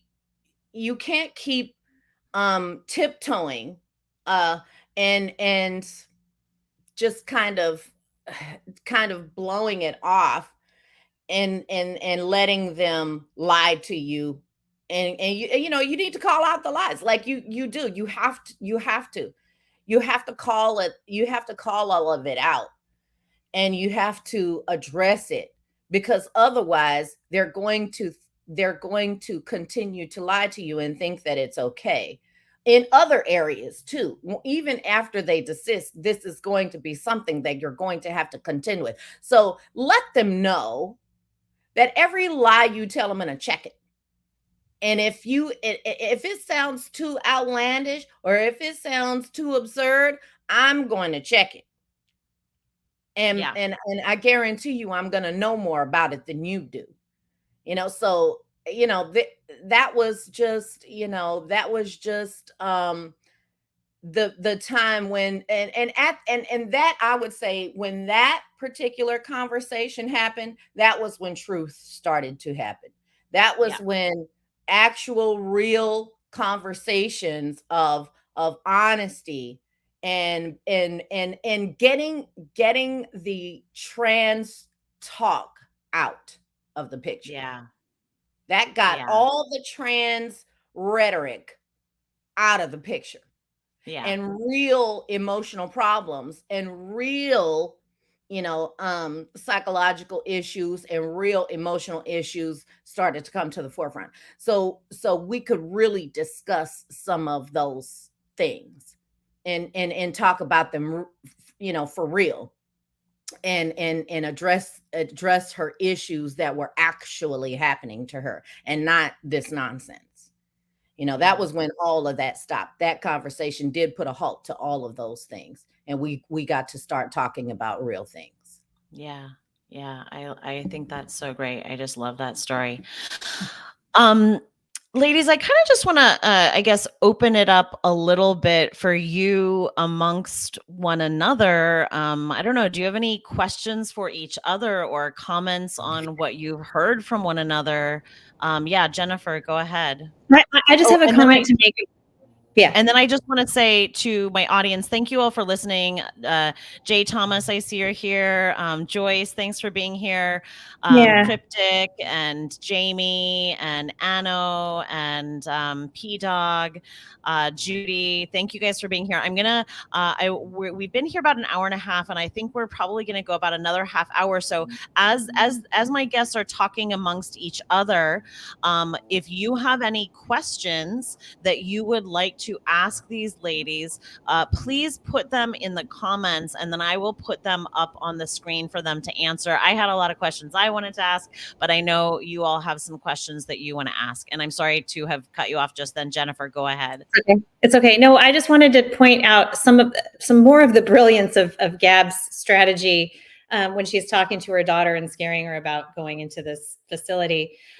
She says, or you could ride your skateboard, or you could, I think maybe you said go to the gym or something like that. But things where that's another piece of the pie, right? Like she was like giving her an opportunity to go out and use her body and to become, as you would say, Amy, embodied, and to experience her body instead of being just kind of stuck up in here. And that's one of the things that I have seen among many of the kids who have desisted, is getting them back into their bodies and moving and out in nature, in front of real people, an actual body. So I just wanted to point that out. That was brilliant. Thank you. I want to just briefly, because I'm like sitting here thinking about like other things that I've done, but I guess one of the other things that I think really, really hit home was just discussing some of the political issues that are happening today and bringing that home to what's going on with the transgender identities in all of her peers, and showing her things like men in women's prisons and men in women's sports and men in women's changing rooms and the Wii Spa incident, those types of things that are happening today were really eye-opening to her, because as an abuse survivor, she understands the necessity for boundaries and for privacy, and that's so important for young girls. And she was really horrified when she heard those things. So I think sharing with your kids some of the broader issues, like taking it away from the personal, like, this is all about you. I mean, it gets so caught up in it and it becomes so personal that sometimes it's better to stand back for a moment and say, like, let's leave you out of this. What do you think about participating in an ideology that breaks down rights for women and for LGB youth? Like, how does that feel for you? And that, I think, really made a huge impact on how she was feeling about everything. Yeah. Lavina brings up a really good point. I mean, because like what's going to work for my kid isn't going to work for your kid. That's, I mean, there's I mean, everybody has a personality. And not only that, but you got to think about all kinds of other things. How many, their siblings, the makeup of the siblings, the birth order. Somebody brought up about fathers in the home. Hey, look, Jen and her husband, good relationship, good family home, and it still happened. You can't, I mean, but that is going to make a difference in how you handle a situation. My daughter, the most important thing to her is her freedom. Yeah, she doesn't want me involved. She doesn't want me involved. She doesn't like me mothering her. And I knew this from when she was a teeny tiny baby. When I was nursing as a young mother, when she was a newborn, and that was very difficult because this child wanted to look around while she was eating her dinner. But when you're nursing, like, my nipples are not gonna go with you, honey. You have to just stay here and do this, like, stop trying to look around. And I mean, as a baby. So I realized even then that this was not going to be one of those kids who was going to who I was going to be able to do the attachment parenting. She wasn't going to sit on my hip all the time like one of my other kids did. You know what I'm saying? That wasn't going to be the way she was going. She was fearless, and she wanted to see everything. She wanted to know everything. She wanted to do everything. Her independence was the most important thing. So you do have to use your child's personality against them in a way, so and like with what Lavinia was saying, Lavina was saying, you do have to use those things about your child and put them in that place that they're going to hear you. So for her, it was the fact that she had this trauma in her past, and now this kind of same kind of environment was going to be happening to other women. You were putting another woman in a position for an assault. You were putting another woman in a position for trauma, and that worked for her. For another person, it might be that you want to bring them into their faith, and bring that aspect to the forefront, and explain to them and get them into a place where their faith is the focus. There's all kinds of ways, but you really do have to know your child and know what motivates them, and that is how you use this against them, especially with like with my daughter, like Jennifer was saying, the embodiment and getting them to use their bodies, to understand their bodies, and to listen to their bodies. And that was always something that, that was used against them. You listen to these signs, of you. That's probably because you're trans. Listen to these things. But if they really are listening to their bodies are trying to work for them, not work against them. And and trying to explain to them that this is how you listen to your body, not not trying to step out of it, but step into it and listen to it that way. So there's all kinds of different ways that you can reach a child, but you really do need to know who they are, and you need to bring them into their own and let them find themselves that way, and let them come into their own the way they naturally would have anyway. And so, that's a great example, that Levana just said, using those things that make them connect to another person and connect to society as a whole. And that really does work. It really brings them out. You can bring your children out. You can bring them out. It's not impossible. They will come back to you, but you have to use your intuition as a mother to bring them back. Yeah. And it really demonstrates how gender dysphoria isn't one thing that you can point at and say, this is what it is, because there is a DSM-5 definition for it. And if you read it, it's kind of ridiculous, because it's like, if you have a career that's the opposite sex, if you like the attire of the opposite sex, if you have friends who are the opposite sex, it's like, none of these are stereotypes. So this is shit. But excuse me again, bad language. But every single child has got a different reason why they are choosing to participate. And I mean, there's all one commonality, which is acceptance. I mean, that's universal. Children, I have a background in child development, and I've learned that, there's stages of development, and becoming an adolescent, they are naturally searching for their tribe. They're naturally searching for their own way of viewing the world. So a lot of times children and adolescents will find different political views from their parents, different music tastes from their parents, like just always breaking apart. But the whole goal is really to find their community that they can kind of grow up in, separate and apart from their family. And the transgender movement as a whole provides this tribe that is a natural seeking for children. And it says, well, if you just follow these rules, you will be accepted and loved and celebrated.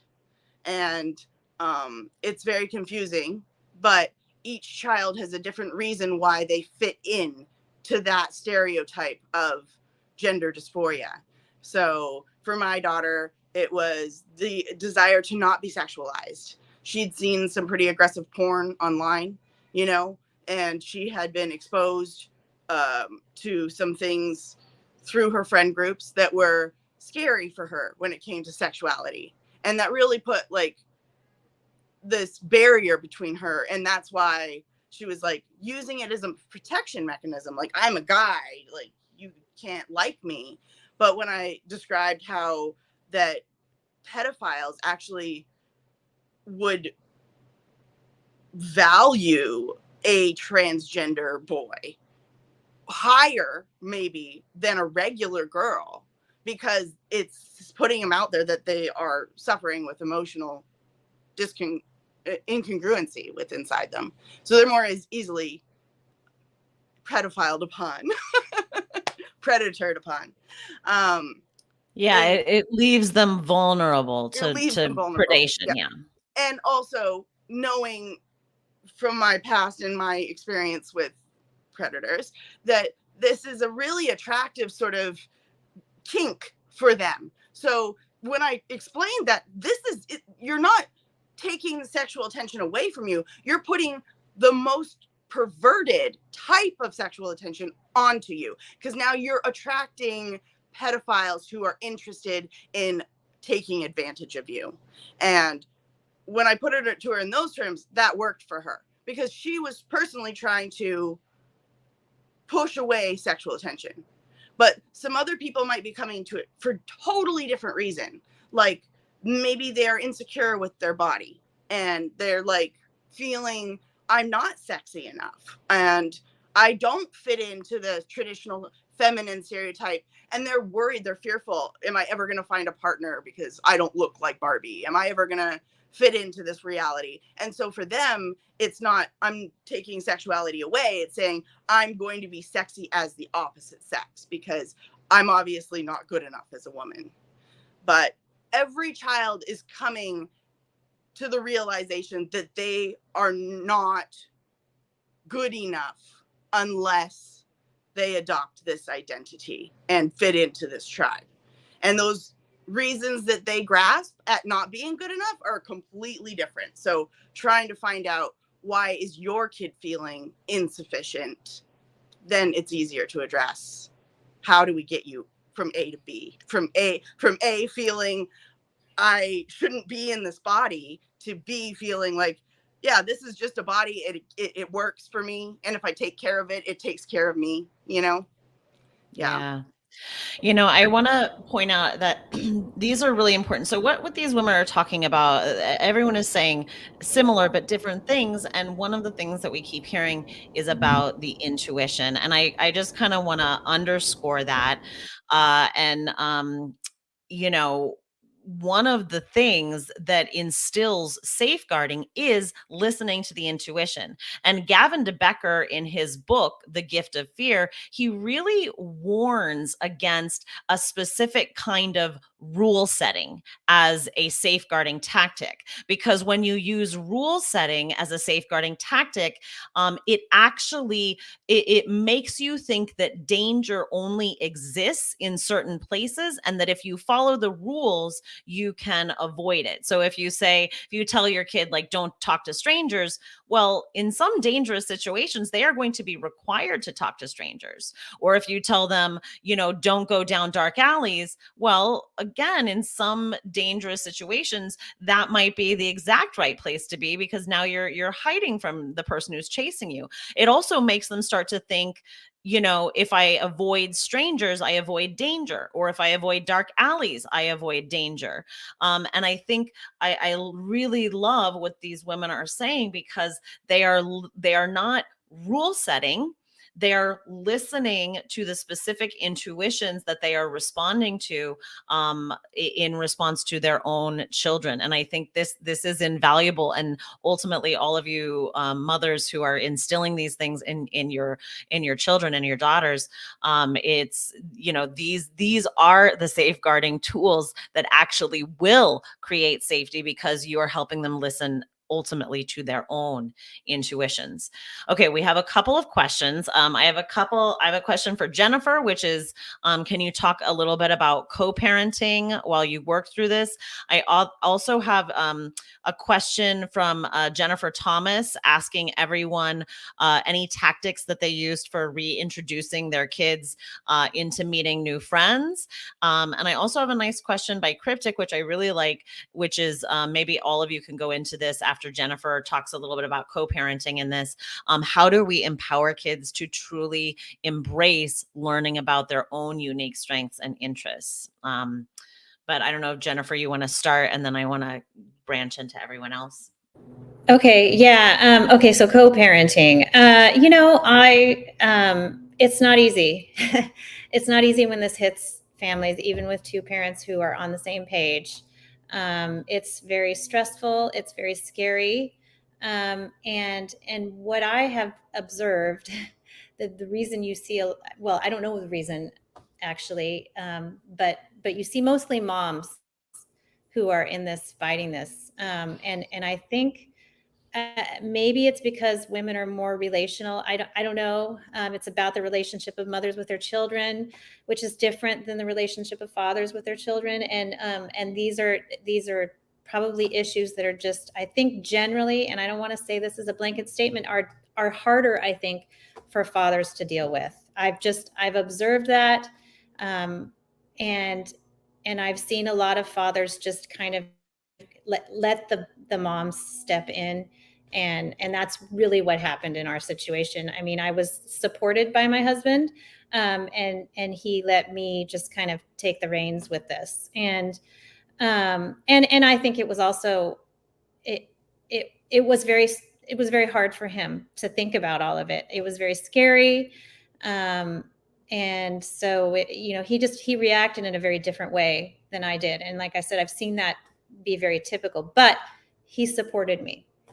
So that was very, very important. Yeah, I'm just trying to think, there's something else that I was going to say about that, but yeah, I think that, that it also is a mother-daughter relationship, which is different than a father-daughter relationship. So, I don't know if in families where sons are going through this, if it's, works better for a dad to really pick up the reins. That would be an interesting thing to think about or talk about. But there's definitely, I mean, we could relate to each other, just like some of the other, Levana and Gabs were saying about like what happened in our lives. Like, we've all been through these uncomfortable feelings. And, just like talking about things that happened to me when I was a child and that were similar. So yeah, I mean, I guess the co-parenting was that I just had support. I can add something because I do hear from lots of parents who are going through this, and it runs the gambit, honey. Like, there's no rhyme or reason to it all. There really isn't. But I will say this: in the co-parenting situation, what I'm seeing is that, in the event that there are two parents in the relationship is good, so the mother and the father are married and they're living in the same household, and that's as far as I'm gonna take it with good. Okay, like, that's as good, that's that's it. They're in the same household and they love each other, and that's it. That's the good, right? There is usually generally a role, even if they don't like that role, or if they don't want to be, pigeonholed, in that the father is providing and the mother is nurturing. Now, that, I mean, and I'm not talking about money and blah blah blah blah. Okay, that's just generally how it goes. And no matter what,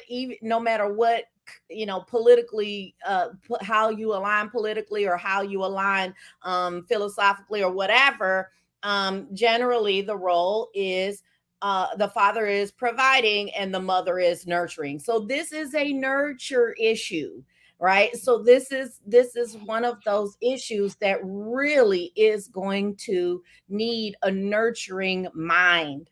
And so typically what I'm seeing in the parents that I'm speaking with, is that the mother is handling this in a lot of the situations because she's just naturally the nurturer. Now, I will say that I think that with fathers with boys, and this is where some of this gets a little bit tricky, because it's a natural thing for a mother and a daughter to have a bond, and that be able, those kinds of things remedy whenever the mother daughter bond is strengthened.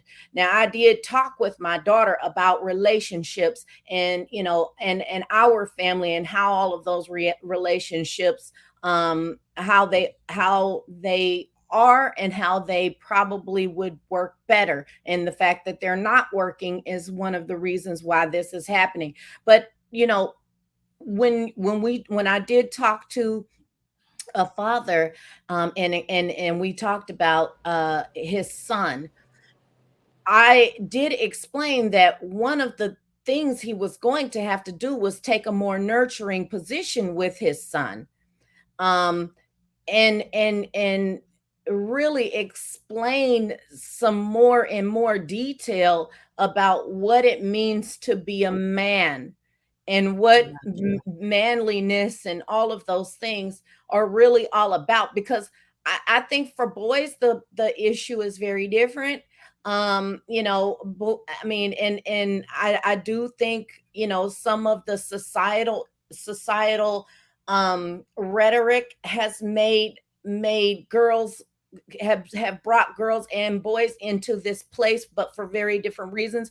Lavinia was talking about how or why her daughter, you know, how some of the theories as to how or why she kind of got into this, because she didn't like her body, the sexualization of women, and how she didn't want. Yes, you know, yes, that is part of it, but I mean, we also have to know that. And part, you know, I mean, I think that we have we have been talking about women and how vulnerable they are, and I don't think we intended to I don't think we intended to make it this way, but we kind of told women that they're weak. You know what I'm saying? And we didn't intend for it to be like that. So now our daughters are like, I don't want to be that. You know what I mean? Like, I don't want to be that, you know? And so this has kind of brought them into that place. But I think for boys, we're telling boys, and I don't think this was intended either. We're telling boys that boys are wrong because they're masculine, and because of their masculinity makes them abusers and makes them this and makes them that. We didn't intend for it to be that, but we have inadvertently told them that, and that wasn't the intent. So boys are like, I don't want to be that.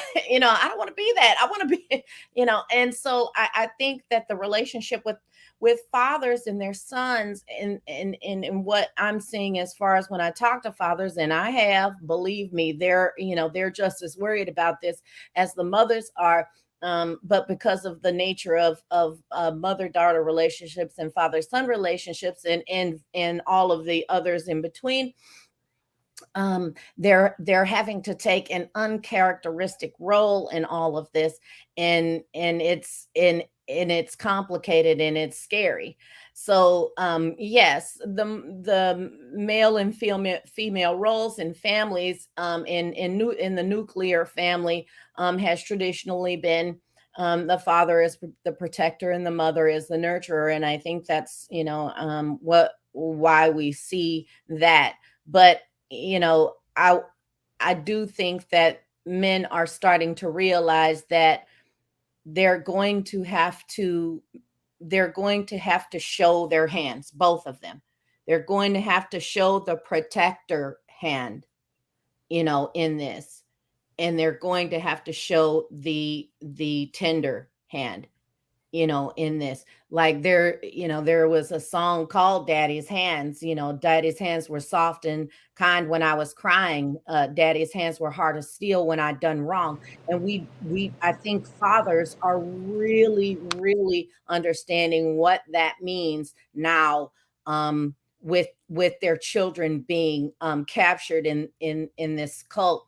They're seeing that their hands need to be exposed. They're seeing that they need to show both hands, the soft and kind and the hard as steel, with their sons and with their daughters. Yeah, I think that's really true. There was a couple more questions. Jennifer, did you want to say something? Yeah, I do want to say something, because there was the question about fostering and nurturing strengths, unique strengths. Yeah. And I guess that I look at it a little bit differently. I feel like what we need to do is teach these kids that they can get through their discomfort. I think that's the real issue, because that's what it's all about. It's all about discomfort. And these kids are running from it. I use an analogy, that because I actually have some childhood trauma as well, and I've had to learn how to deal with it. And part of that was, going through some therapy and actually feeling the feelings. Like, you have to feel those feelings. You cannot run from them. It's like a tidal wave is coming at you, right? And with these feelings, it's scary as hell. looking at it, you're facing it, it's coming at you, you want to run the other way. But really what you need to do is dive through it. Because if you dive through it, you're going to get to the other side of that wave.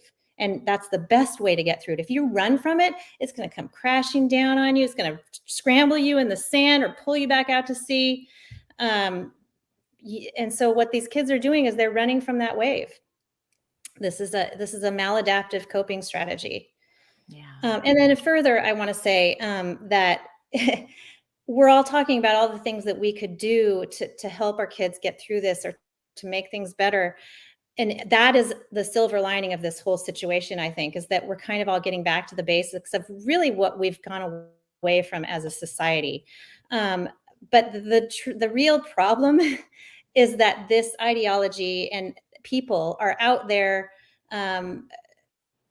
just kind of trying to ready to pounce on our vulnerabilities. And everybody has vulnerabilities.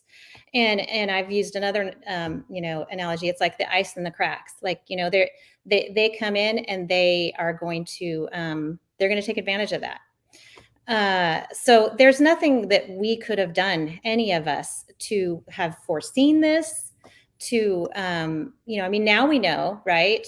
And we want to warn everybody about it, but there's nothing that we could have done. This is a thing out there that hit us, and that took advantage of our weaknesses, and everybody has them. Yeah, that's pretty much what I wanted to say. But yeah, I think that's so true. And, I think I've witnessed just for myself, I used to nanny a lot. And one of the things, because this is how I was raised, is like you teach a kid how to self-soothe. And I've seen some of my friends who, have kids raised with devices, and they just give a kid a device when they're upset. And unfortunately, then they never build that skill of how to self-soothe. So I mean, obviously, if your child is crying and they're in pain, and I don't think you should leave a crying child forever and ever, but like there are certain moments where you gave them some protein, you read them a story, you change their diaper, and then certain times it's important, you give them their lovey or whatever they have, you turn on music, and they have to learn that skill, how to self-soothe and sort of take care of their own discomfort. So I love that you're offering that. Levana, did you want to add anything to that conversation? I guess no. It's okay. I had something in my head, but it's gone. Oh, okay. Well, you're welcome. do you want to answer about friends? Because that was one of the questions too. Like, what do you do about like, what did you do with your daughter to reintroduce your daughter to appropriate friends? No, I like that question. Friendship has been an interesting journey for us since school started, I guess. And there has been several instances prior to all of this where there has been friends that were not good influences or were possibly bullying in nature. And there has been instances where I've had to sort of come between friendships for my child. And that's never fun. Like, I don't like that. But it's happened, and we've talked about it. And in every time that has happened, my daughter and I will talk about the impact of friendship on her. And we'll talk about things, and we just talked about this last night, actually. And she was like, I've heard this speech before, but you know how you just have to keep saying it, I was like, some friends will give you energy. Like, you'll hang out with them and you'll feel like that rush, that buzz, and you feel good afterwards, and you've just got all this energy and you're just like ready to go. And then some friends, like, you'll be with them and like you'll find that you're kind of ready to like leave or go home, and you feel drained afterwards. You feel like they've been taking from you too much. And friendship is sort of cyclical. Sometimes we give each other energy, and sometimes I'll give energy out when my friend needs it, or they'll give it to me and I'll be the drain on them. But friendship should always come back around to both of you feeling energized by each other. And if it becomes where one person is just always taking your energy, then you really need to find some boundaries for that friendship. So I guess the way we're trying to tackle friendship, and this is an ongoing battle. I mean, she has one really good friend, best friend, been best friends since kindergarten, and thank God for her, because Bella's like, there's that one person that I can be myself with, right? Which is wonderful, that she has that. But everyone else, she feels like she's putting on a persona or a character or something to sort of fit in. So we've been really, really working with, if you show up as your authentic self, you will attract others who resonate with you and your interests. If you go into the world saying, I'm just going to like what everyone else likes, you're going to be bored when you're in those relationships, because you're not going to actually be interested. You're saying that you are, but you're really not invested in what they're interested in. But if you say to the world, I'm interested in these things, then others who are interested in those things will come to you, and you will find connection through those. So just trying to show her through my own sort of lived experiences how that works for me. And, you know, I was remarried, and my partner and I now are best friends. Like, there's a really strong connection and bond, and we have so much in common and so many similarities. But I explained to her, the reason I'm in a relationship like that now is because I kind of got sick of trying to be liked and trying to say, like, oh, if I'm just like perfect like this, then I'll be accepted. And I started saying to my potential partners, this is who I am. I've got PTSD. Not always the cleanest person, but sometimes I need it really clean because I'll go crazy. You know, like, these are quirks that are about my personality. I'm not super proud of them, but that's who I am. And I started to attract people who, one person who really understood me and really got it. And that's because I wasn't scared anymore to show who I really was. Messy stuff, nice stuff, all of it. Just like, here it is, blah, you know?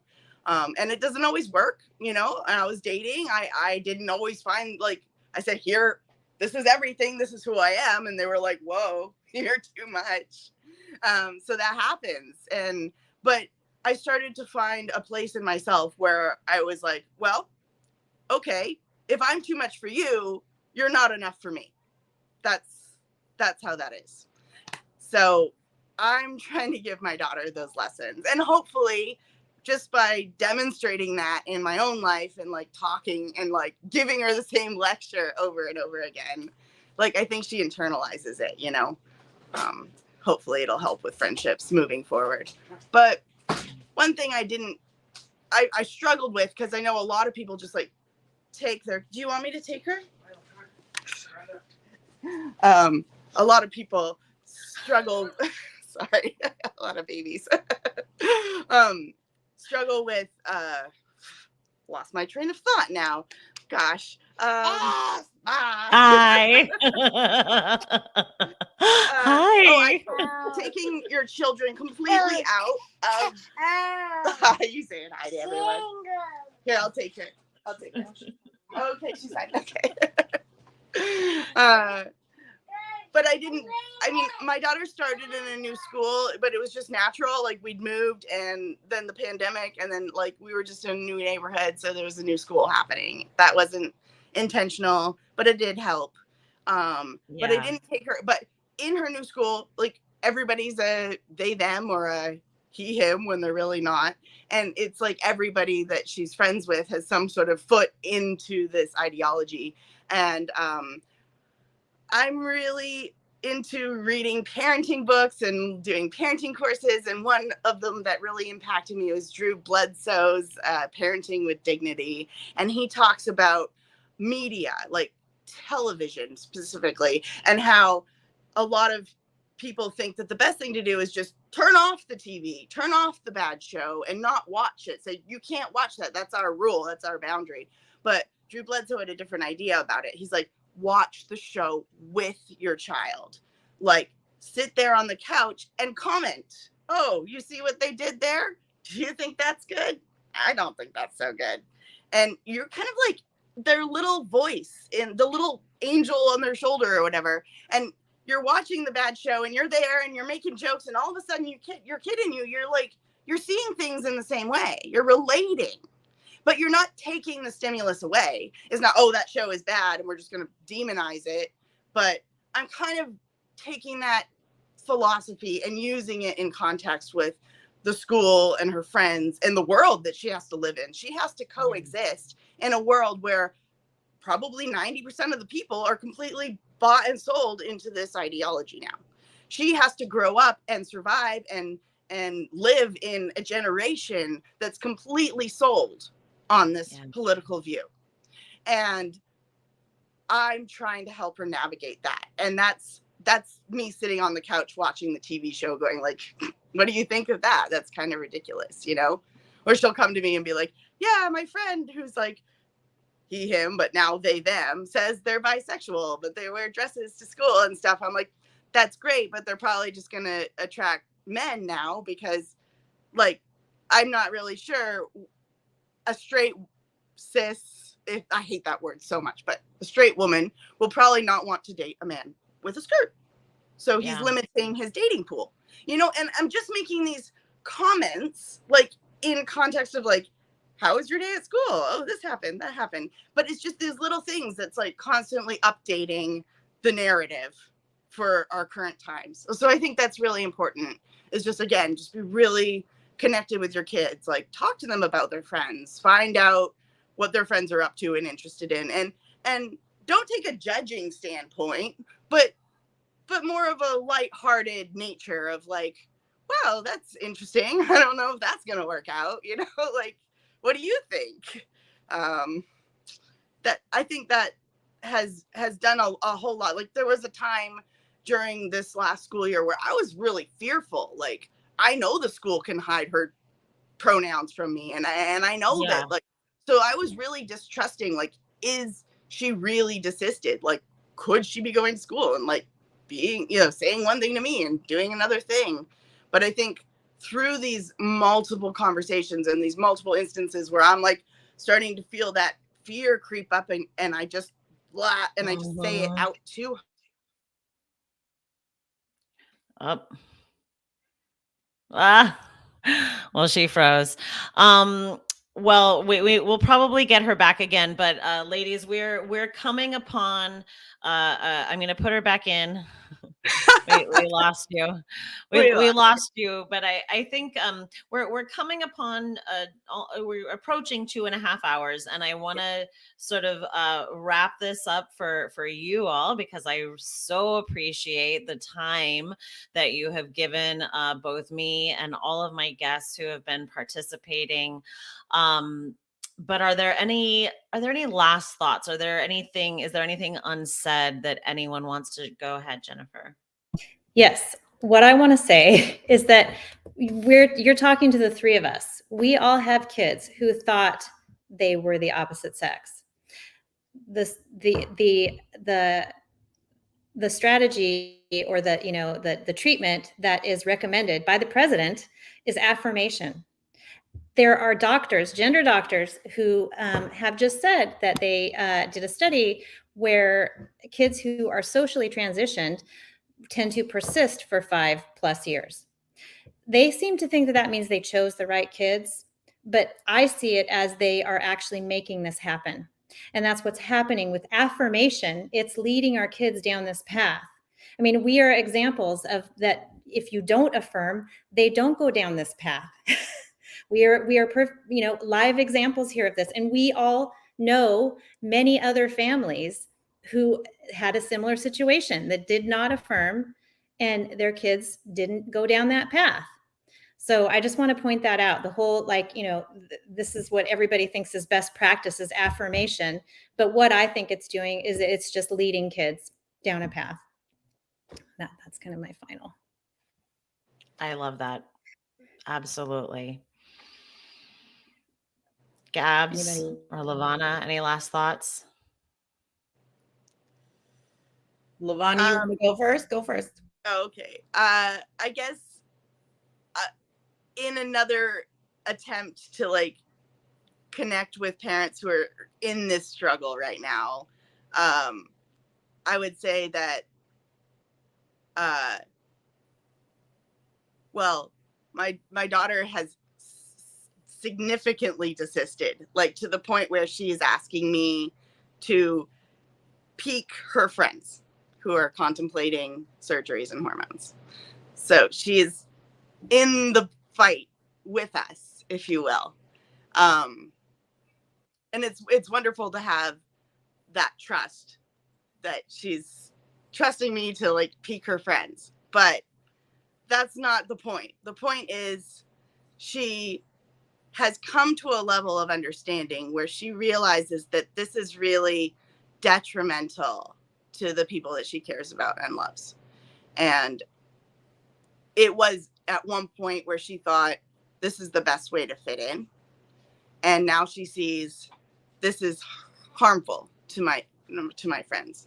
And I think that the reasons that she's seeing that, we didn't really touch on them today, but being a part of the gay and lesbian community and having gays and lesbians in our lives for like forever since I was a child has made it so that we are seeing this in a different way, where a lot of parents say, oh, it is, I'm being nice, I'm like affirming like my child. Like if a gay kid says I'm gay, okay, great, yay, we're celebrating, we say congratulations and we celebrate. But if a child comes to you and says I'm in the wrong body, then why would you say congratulations to that? Why would you celebrate that? That they're just saying I'm really uncomfortable with my body. You wouldn't say to an anorexic, oh, okay, well then we'll just take all the food out of the house so you don't have to think about not eating. You try and treat the discomfort, and it should be the same. Absolutely. For this stuff. Yeah. Yeah. Thanks, Levana. Go ahead, Gabs. You know, I think that people really do need to understand that this is not a coming out situation. This is not a coming out experience.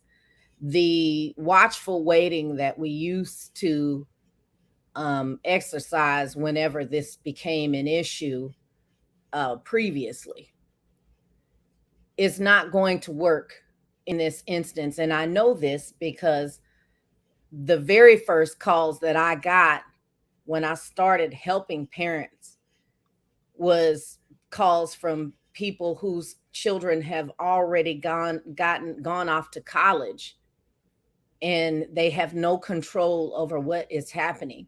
And they thought watchful waiting was the right approach.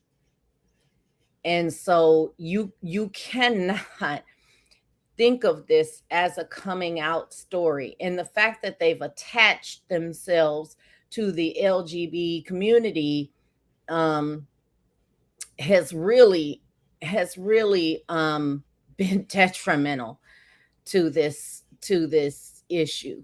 And they were very, very smart in that attachment, in encouraging that attachment and attaching on to the LGB community, because they made them, they got to this place because they attached themselves to an idea and to a group and an organization that we all of us felt like we needed to protect.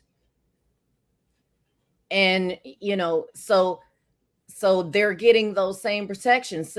Same with the mental health issue, and same with race. Black Lives Matter turned into Black Trans Lives Matter. What? How? When? So I mean, what? Like in an instant even. I was like, wait a minute, but I mean, getting into the Black Lives Matter, and then a few days after that, I was seeing Black Trans Lives Matter. That was so bizarre. Sorry. That was bizarre. I mean, and I think that and this is my own personal belief and opinion.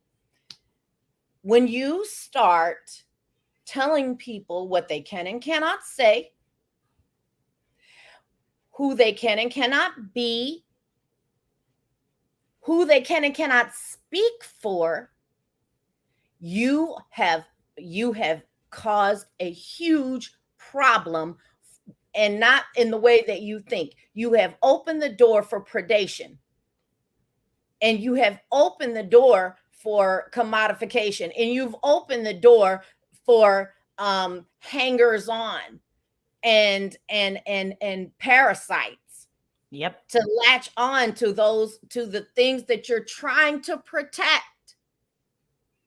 I mean, and we don't, and this was why a long time ago, people, organizations like the ACLU used to represent people like the KKK, because the whole idea is that everybody should be able to say what they want to say. You cannot, and this is how I've become such a huge First Amendment rights advocate, because as soon as you start messing with language, and as soon as you start using linguistics as a weapon, you have really screwed the pooch. I mean, you cannot, you cannot start putting parameters around freedom. If you do, you are really running the risk of the predators coming in and using those same parameters to stay right outside the lines and come in and get you. Just stay right, or just, well, I say right inside the lines of those parameters and come to get you. And so, I feel like, all of this stuff has gotten to the place that it is because we did this. We said, you can't say this. These people are more protected than other people. I mean, we made this hierarchy in our society. We've made this hierarchy in this society. Even children, we've said children are more protected or should be more protected, and we need to protect them in this way. And when you did that, now you got, okay, well, they're trans kids. Oh, what? That is only affirmation. You can only affirm. You cannot keep putting these. You cannot keep putting the, look at that baby. I love babies. Listen, let me tell you, I will put that baby's foot in my mouth and just that baby foot. I love him. I love that little. That's a girl. Yeah, I love her. I love babies. But yeah, I feel like, you really do have to be very careful about putting strictures on freedoms. Yeah. And we all need to be free to do exactly what it is that we need to do and that we want to do without harming anyone else. And that should be the end of freedom. That should be you know what I'm saying? When you are hurting someone else, that should be the end of their freedom. And not putting parameters on language, and not putting, you know what I'm saying? As long as you are physically not hurting anyone else, that's it. You know what I'm saying? All of the other is asking for trouble. And so, I mean, and as a mother who has gone through this with my children, both of my children have experienced indoctrination and the harms that they cause. And when I'm in the process of writing this book, which I'm doing right now, I'm doing everything I can to make sure that I get this blueprint out there so that other parents will be able to have a point of reference and see some of the stages that all of this stuff takes place and how to get through it and it, you'll have to, tweak it to your individual child's personality. But, this is the way, the motherhood, intuition, learning your children, knowing them. You already know them. You know them. Yeah. You know them Yeah. better than anybody. They came from your body. Yeah. You know who they are. You can bring them back. You can keep them from getting to this place. Mm-hmm. You can inoculate them from this. And that's part of that's part of, there's I'm going to be finishing up my threads today on treatment. And, and even in inoculation, you can inoculate them from future harms with this Yeah. as well. Yeah. Do you mind if I step in really quick? I know we're really Yeah. close. Yeah, go ahead. Gabs, I could totally talk to you for like another 2.5 hours about the correlation between the Black Lives Matter movement and what I'm seeing with the transgender ideology. But my daughter is dark-skinned, and she has experienced both indoctrinations, being incredibly hurtful for her sense of self, and where she's Hispanic. So I'm half Puerto Rican. Her father's full Puerto Rican. She's dark-skinned. She looks Hispanic. When she was growing up, Dora the Explorer was the coolest cartoon on television. She was completely 100% represented in the media, if you will. And they've said in schools, you're not represented in the media, you're dark skin. And my daughter went from feeling proud of her dark skin and feeling beautiful in her dark skin to feeling ugly and not good enough. And that was what was being taught in schools, the critical race theory, all of that stuff. Yeah. It was really, really detrimental. And I think it played a huge contributing factor in her accepting the false pretense that she could be born in the wrong body. Yeah. Yeah. You tell it, baby. You tell them. I know. Luna, so good. All right. Well, thank you, mothers, for speaking about your mother's intuition and boundary setting and relationship and trusting. And I just really appreciate all the wisdom that you have shared. Those of you who want to, I am going to put the Twitter handles and social media of the women who have them in the show notes. I will also be putting a place where you can support Gabs in her legal case, which could be a precedent-setting case. So I do urge everyone, it's not just for Gabs, it really is for all of us. Anyone who wants to learn more about Partners for Ethical Care and how you can support their mission, also look for that in the show notes as well. And of course, if you would like to support me and my work to continue putting on more informational videos and essays and interviews for you, you can do that as well. All right. Thank you all for being with us today, and I will talk to you soon. Bye. Thank you, Amy.